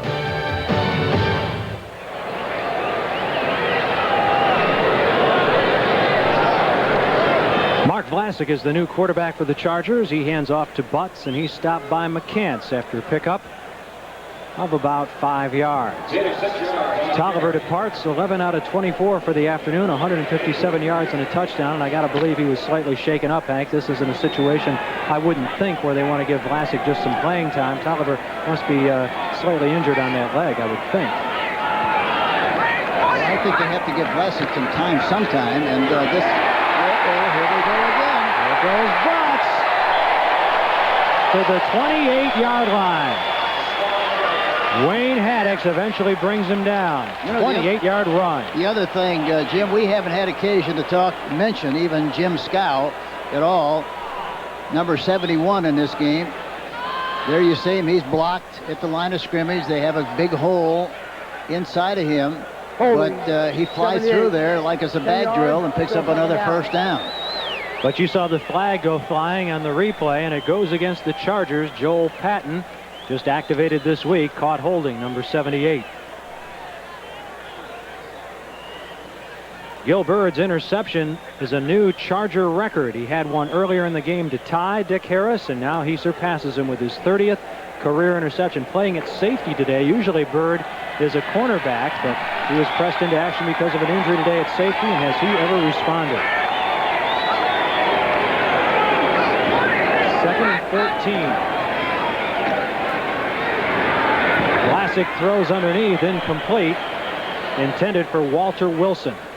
Let's go back to New York, where Greg Gumbel has an update on today's game between the Redskins and Giants. Greg? Well, Jim, at the Meadowlands, Redskins threatening. Watch Stan Humphries pass for Ernest Biner, in and out of his arms and into the hands of Greg Jackson. It's still 14-10. Giants, fourth quarter. Jim? It's a dogfight as usual. Mark Vlasic is a third-year man out of Iowa, the quarterback for San Diego. Had a great preseason for the Chargers and was their starter in the opening game of the regular season, but played poorly. And they decided to go back to Billy Joe Tolliver, as Dan Henning said, to find out whether he's our guy. Vlasic to throw. And he one-hops it downfield, intended for Anthony Miller on the far sideline. I think the feeling of the Chargers is that really Vlasic is a good backup quarterback, but I don't think they feel he has the stuff to ever be the #1 guy. Well, we've got 7:09 remaining in the fourth quarter, and the Chargers, who have collected 4 interceptions here today, will not turn their fourth into any points. They're going to have to punt it away. John Kidd to do the honors. Willie Drury back at his 28. Good pressure by the Bucs. Drury makes the fair catch at the 35-yard line. 7:01 remaining in the fourth quarter, and San Diego leads 31-10. Mark Carrier's had just one big play today, Hank. Yes, and that's not enough for him. That was for a touchdown of 68 yards. Interesting story about Mark. He's from Church Point, Louisiana, and last year he gave $50 to his church back home for every ball that he dropped. This year he got a raise in pay, so now he's going to give $200 for every ball he drops to his church in Church Point, Louisiana. He's only dropped about 2 or 3 balls this year. With that kind of motivation, he might not have to give anything to the church. He's going to catch a lot of balls. They've only thrown one to him today, and it went for a long touchdown. 1st and 10 from the 35 for the Bucs. Chandler drops the ball, though the Bucs fall on it at the 30-yard line. 3rd sack of the day for San Diego. Bert Grossman will get credit for it, his 7th of the season. Reggie Cobb on the recovery. Hall, the tight end, and Taylor, the right tackle, are both talking, trying to figure out what happened, who was supposed to block whom on that play. You can see the kind of rush that Bert Grossman has applied lately, the former #1 draft choice out of Pittsburgh. 2nd and 15 from the 30. Henderson in motion. Chandler throws the ball low. It's juggled there by a defender for San Diego, but it'll be incomplete for Danny Peebles. Let's go back to New York for that exciting game between Washington and New York. Greg? All right, Jim. Watch Stan Humphries And watch Everson Walls, his second interception of the day. He returns 28 yards, just under 4 minutes to play in the game now. It's a 21-10 Giants lead. Jim? So the Giants breaking open a tight one late. Looks like they will sweep that series. Chandler 13 out of 26, 148 yards, 1 interception and 4 interceptions rather, and 1 touchdown. The ball comes free, picked up by O'Neal. The ball is free again, and this time it's rolling on top of it. I couldn't tell whether he tried to deliver the ball or not, whether it was just knocked out of his hands or whether he just dropped it. Grossman, number 92, got a good push. He started all the problems. Watch him. Left in 92 on Taylor. No, it wasn't Taylor. It was 97, Swain.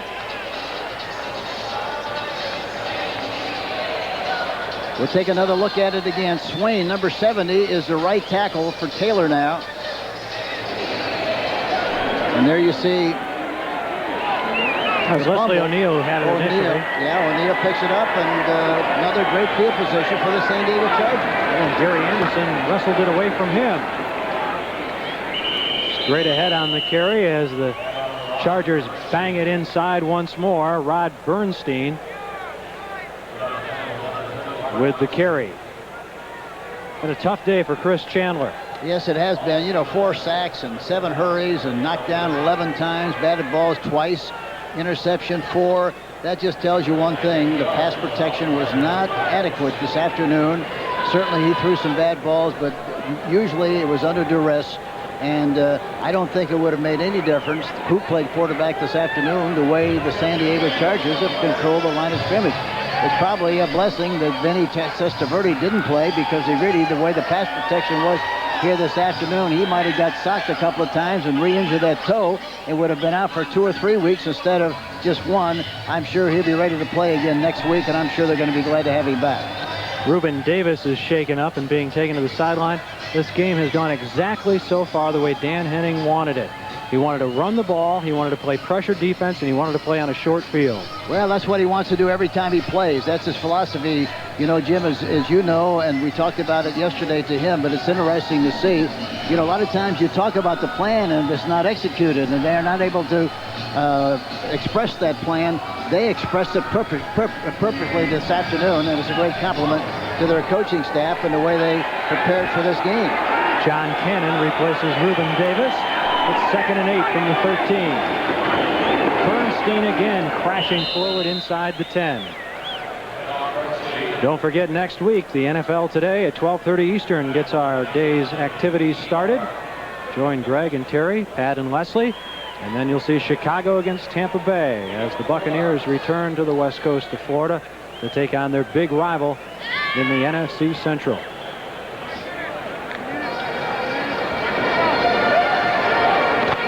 Billy Joe Tolliver, you gotta love that kid, number 11, with a name and a face right out of a Dan Jenkins novel. I was surprised he didn't give us any U-Bets yesterday. He's from Texas, played at Texas Tech. Early in motion, Darren Nelson's in there now too. Vlasic throws for Nelson, and it's incomplete at the 8-yard line. Irvin Randall had him smothered. Fans here think he hit Nelson early. Officials don't agree. Randall, number 54, played his collegiate football at Baylor. Came into this game with 4.5 sacks. Yeah, he gives him the old strangler hold, throws him down to the turf. Darren Nelson, who played out here on the coast at Stanford, 9th year in the league, and perhaps his last as his career winds down. An excellent one it has been. 27-yard field goal attempt by John Carney right between the hash marks. It's perfect, and San Diego increases their lead to 24 points. 4:31 to play here in the 4th quarter, and Carney's 27-yard field goal makes it 34 for San Diego and 10 for Tampa Bay.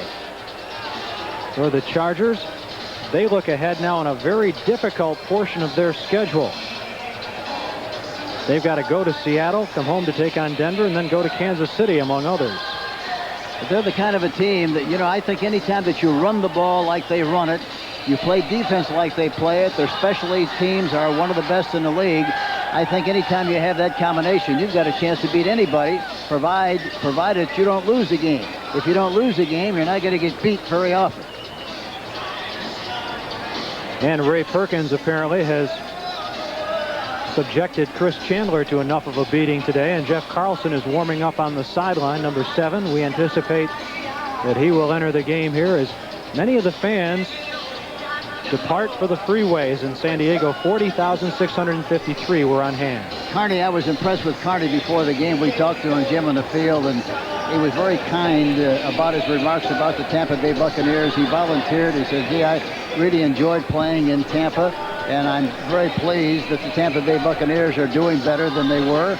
And I appreciate the opportunity that Coach Perkins and the coaching staff gave me, and he was all positive and really a class act, and I was pleased to see that before the game. He'll kick it off. And another good kickoff it is. Danny Peebles with the touchback. Well, tonight on CBS, for almost 2 years, Salman Rushdie has been in hiding from Muslims who have vowed to kill him. Tonight, Mike Wallace talks him out of hiding and on to 60 Minutes, followed by Murder, She Wrote, and the CBS Sunday night movie, The Secret Life of Archie's Wife, starring Jill Eikenberry. That's tonight on CBS.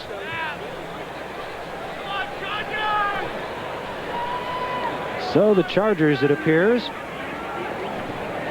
are about to up their record to 3-5, while the Bucs would fall to 500 at 4-4. Here's Carlson. The ball squirts free, and it looks like the Chargers have recovered at the 10-yard line. They have.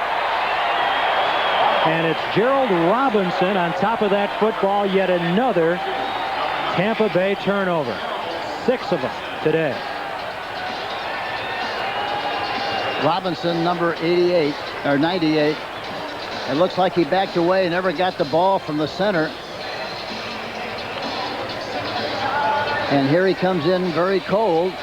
Robinson, Gerald Robinson, number 98, and recovers the fumble. Another good field position for the San Diego Chargers. Boy, this is murder. That's an inauspicious debut for Jeff Carlson as he fumbles his first snap. Buccaneers call timeout. 4:19 remaining here in the fourth quarter. Doesn't look like Tampa Bay had enough people on the field. Looks like they only had 10 people out there. Well, if you're going to make that kind of a mistake, you're better off with 12 instead of 10. They could have used 12 guys defensively today because the Chargers have really hammered them with that running game, and that takes its toll late, doesn't it? Oh, it really does. And I feel some compassion for Ray. And he's worked very, very hard. Talking about Perkins, worked very hard with this football team. Very dedicated guy. Has really done a good job with them, and I know that he's felt that he's made good progress, as did all of the people in the Tampa Bay organization and the people in the Tampa Bay area. But this was a severe setback here today. But the big thing is you can't win in this league unless you're able to forget. And they got go back up, get cranked up, and get Testaverde back next week, and whoever they possibly can to get back to the win column. Because the Bears are on their way. Here's Butts. Drags 2 tacklers with him to the 5. And again, he runs left. We started the game talking about his propensity for running in that direction. Yeah, it's more natural running left. I asked him if he was left-handed. He said no, but look how much, with much more ease, he runs to the left. He naturally carries the ball in the left arm. When he runs right, he carries the ball in the left arm too. So it's not nearly as advantageous for him to run right as it is to the left. And look at, he always moves the pile. The guys that hit him always are back on their back after they make contact. 2nd and 4 from the 5-yard line.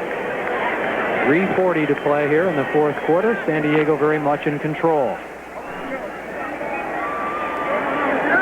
Vlasic is the quarterback. And he's handing off to Butts, and he is easily into the end zone for the touchdown. He had all kinds of running room on that play. Could have cut out to his right or to his left. He chose the left side, went right in there for the touchdown. Big holes, and again, a great illustration of the kind of domination that the San Diego Chargers have expressed here this afternoon with their offensive line against the defensive line of the Tampa Bay Buccaneers. Just exactly the way Dan Henning and his coaching staff put together the game plan earlier this week. It's worked to perfection here today. Well, one thing about game plans, you know, you can make all the game plans in the world, but the players have to execute the plan. Today, the San Diego Chargers did, and the Tampa Bay Buccaneers did not. Harney's extra point is up and good. And the Chargers now lead by 31 you saw points, draw on it? 41-10 What? here in the fourth quarter with 3:28 to play in quarter number 4. Here's the replay of that touchdown, Hank. Yeah, watch the right guard. Look at the block right at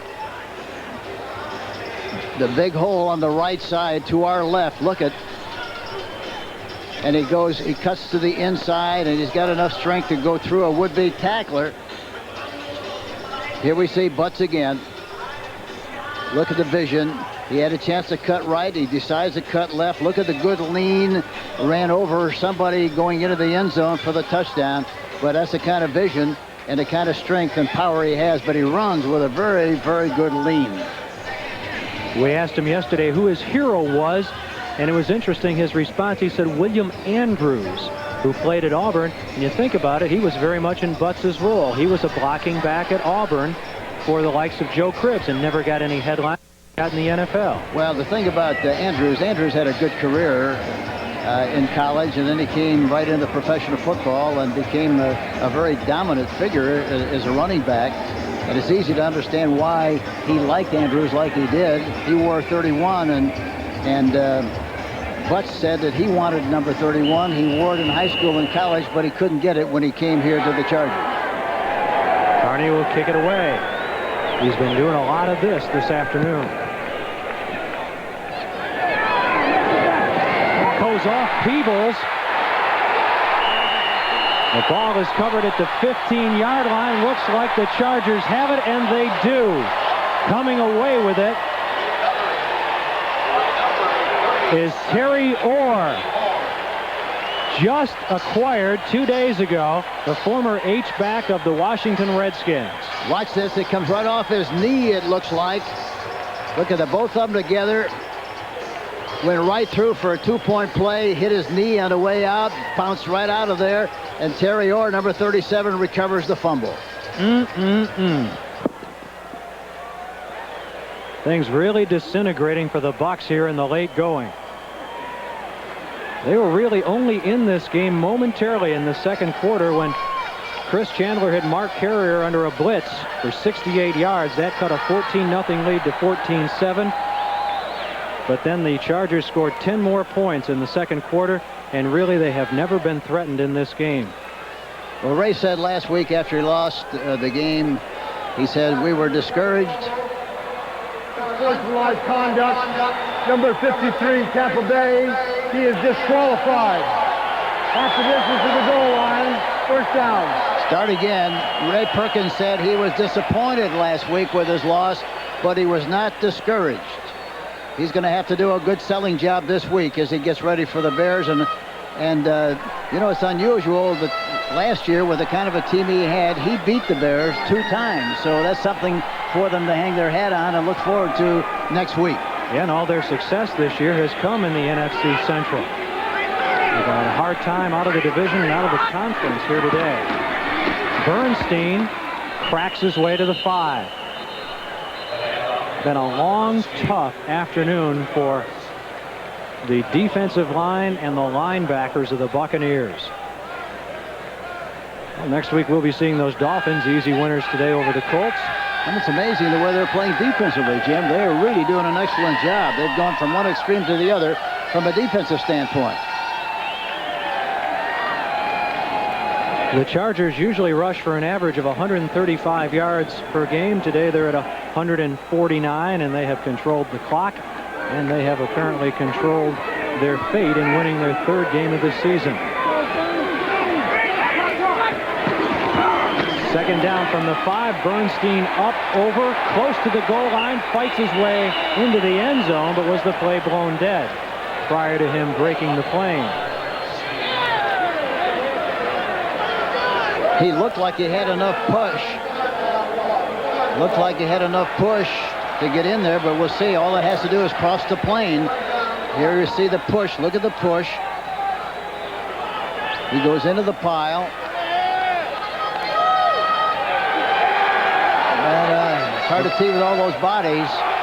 Looks like he's a little short. I'm going to say his knee went down just before he did get the ball across the goal line. As it is, it'll be inches short on third down. And that's what the marking requirements are. Where was his knee? Even though the ball crossed the plane, if his knee was down, that's where they marked the ball.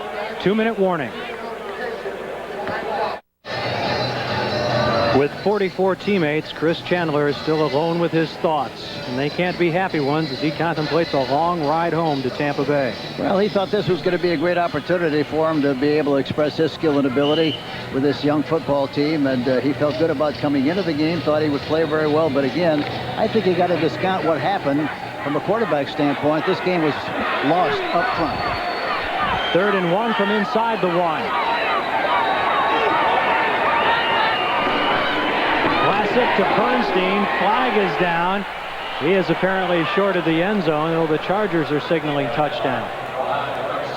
It's going to go against the Chargers for illegal procedure. The Chargers came into this game -2 in turnover ratio, but today they have collected 24 points off 6 turnovers. The Bucs have been doing a great job in that regard, except for last week against Dallas, and then again here today they were +5. Penalty is accepted. The man scored the touchdown, negated by the illegal motion, 5 yards. Jim Tunney sums it all up for us. A lot of folks felt Dan Henning was right on the verge of winning in Atlanta when he was canned there. Well, people make a mistake. They get impetuous and they don't give a guy a chance to fulfill the contract responsibilities. I thought he did a terrific job with Atlanta. They were going along at a good pace. They lost their quarterback and never recovered from it. But I think he's a terrific, outstanding football coach, and I think he's going to do a great job here in San Diego. 3rd and goal from the 5. Bernstein will sweep it. Out to 3. Staying in bounds, and the clock continues to run.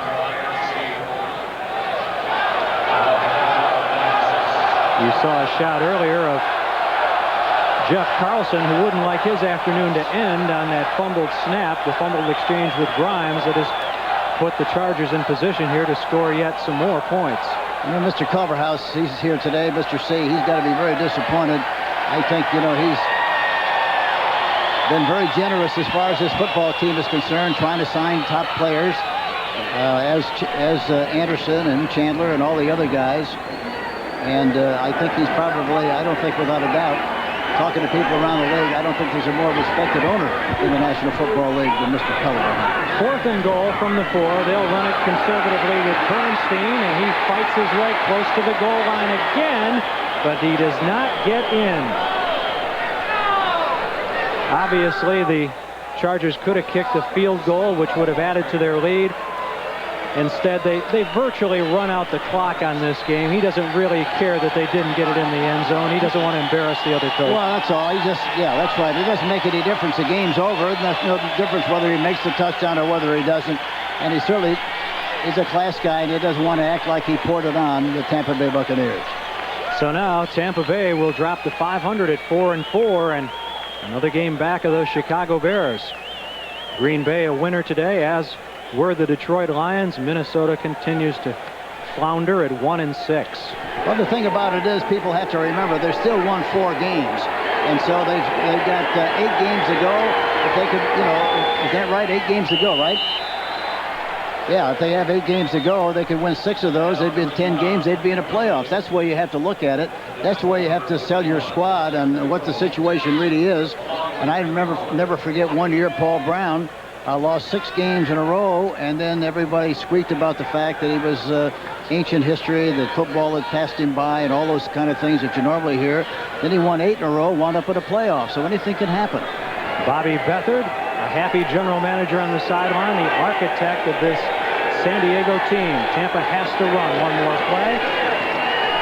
They give it to Cobb a second time, and now they don't have to run another on what will be a very one-sided loss here this afternoon.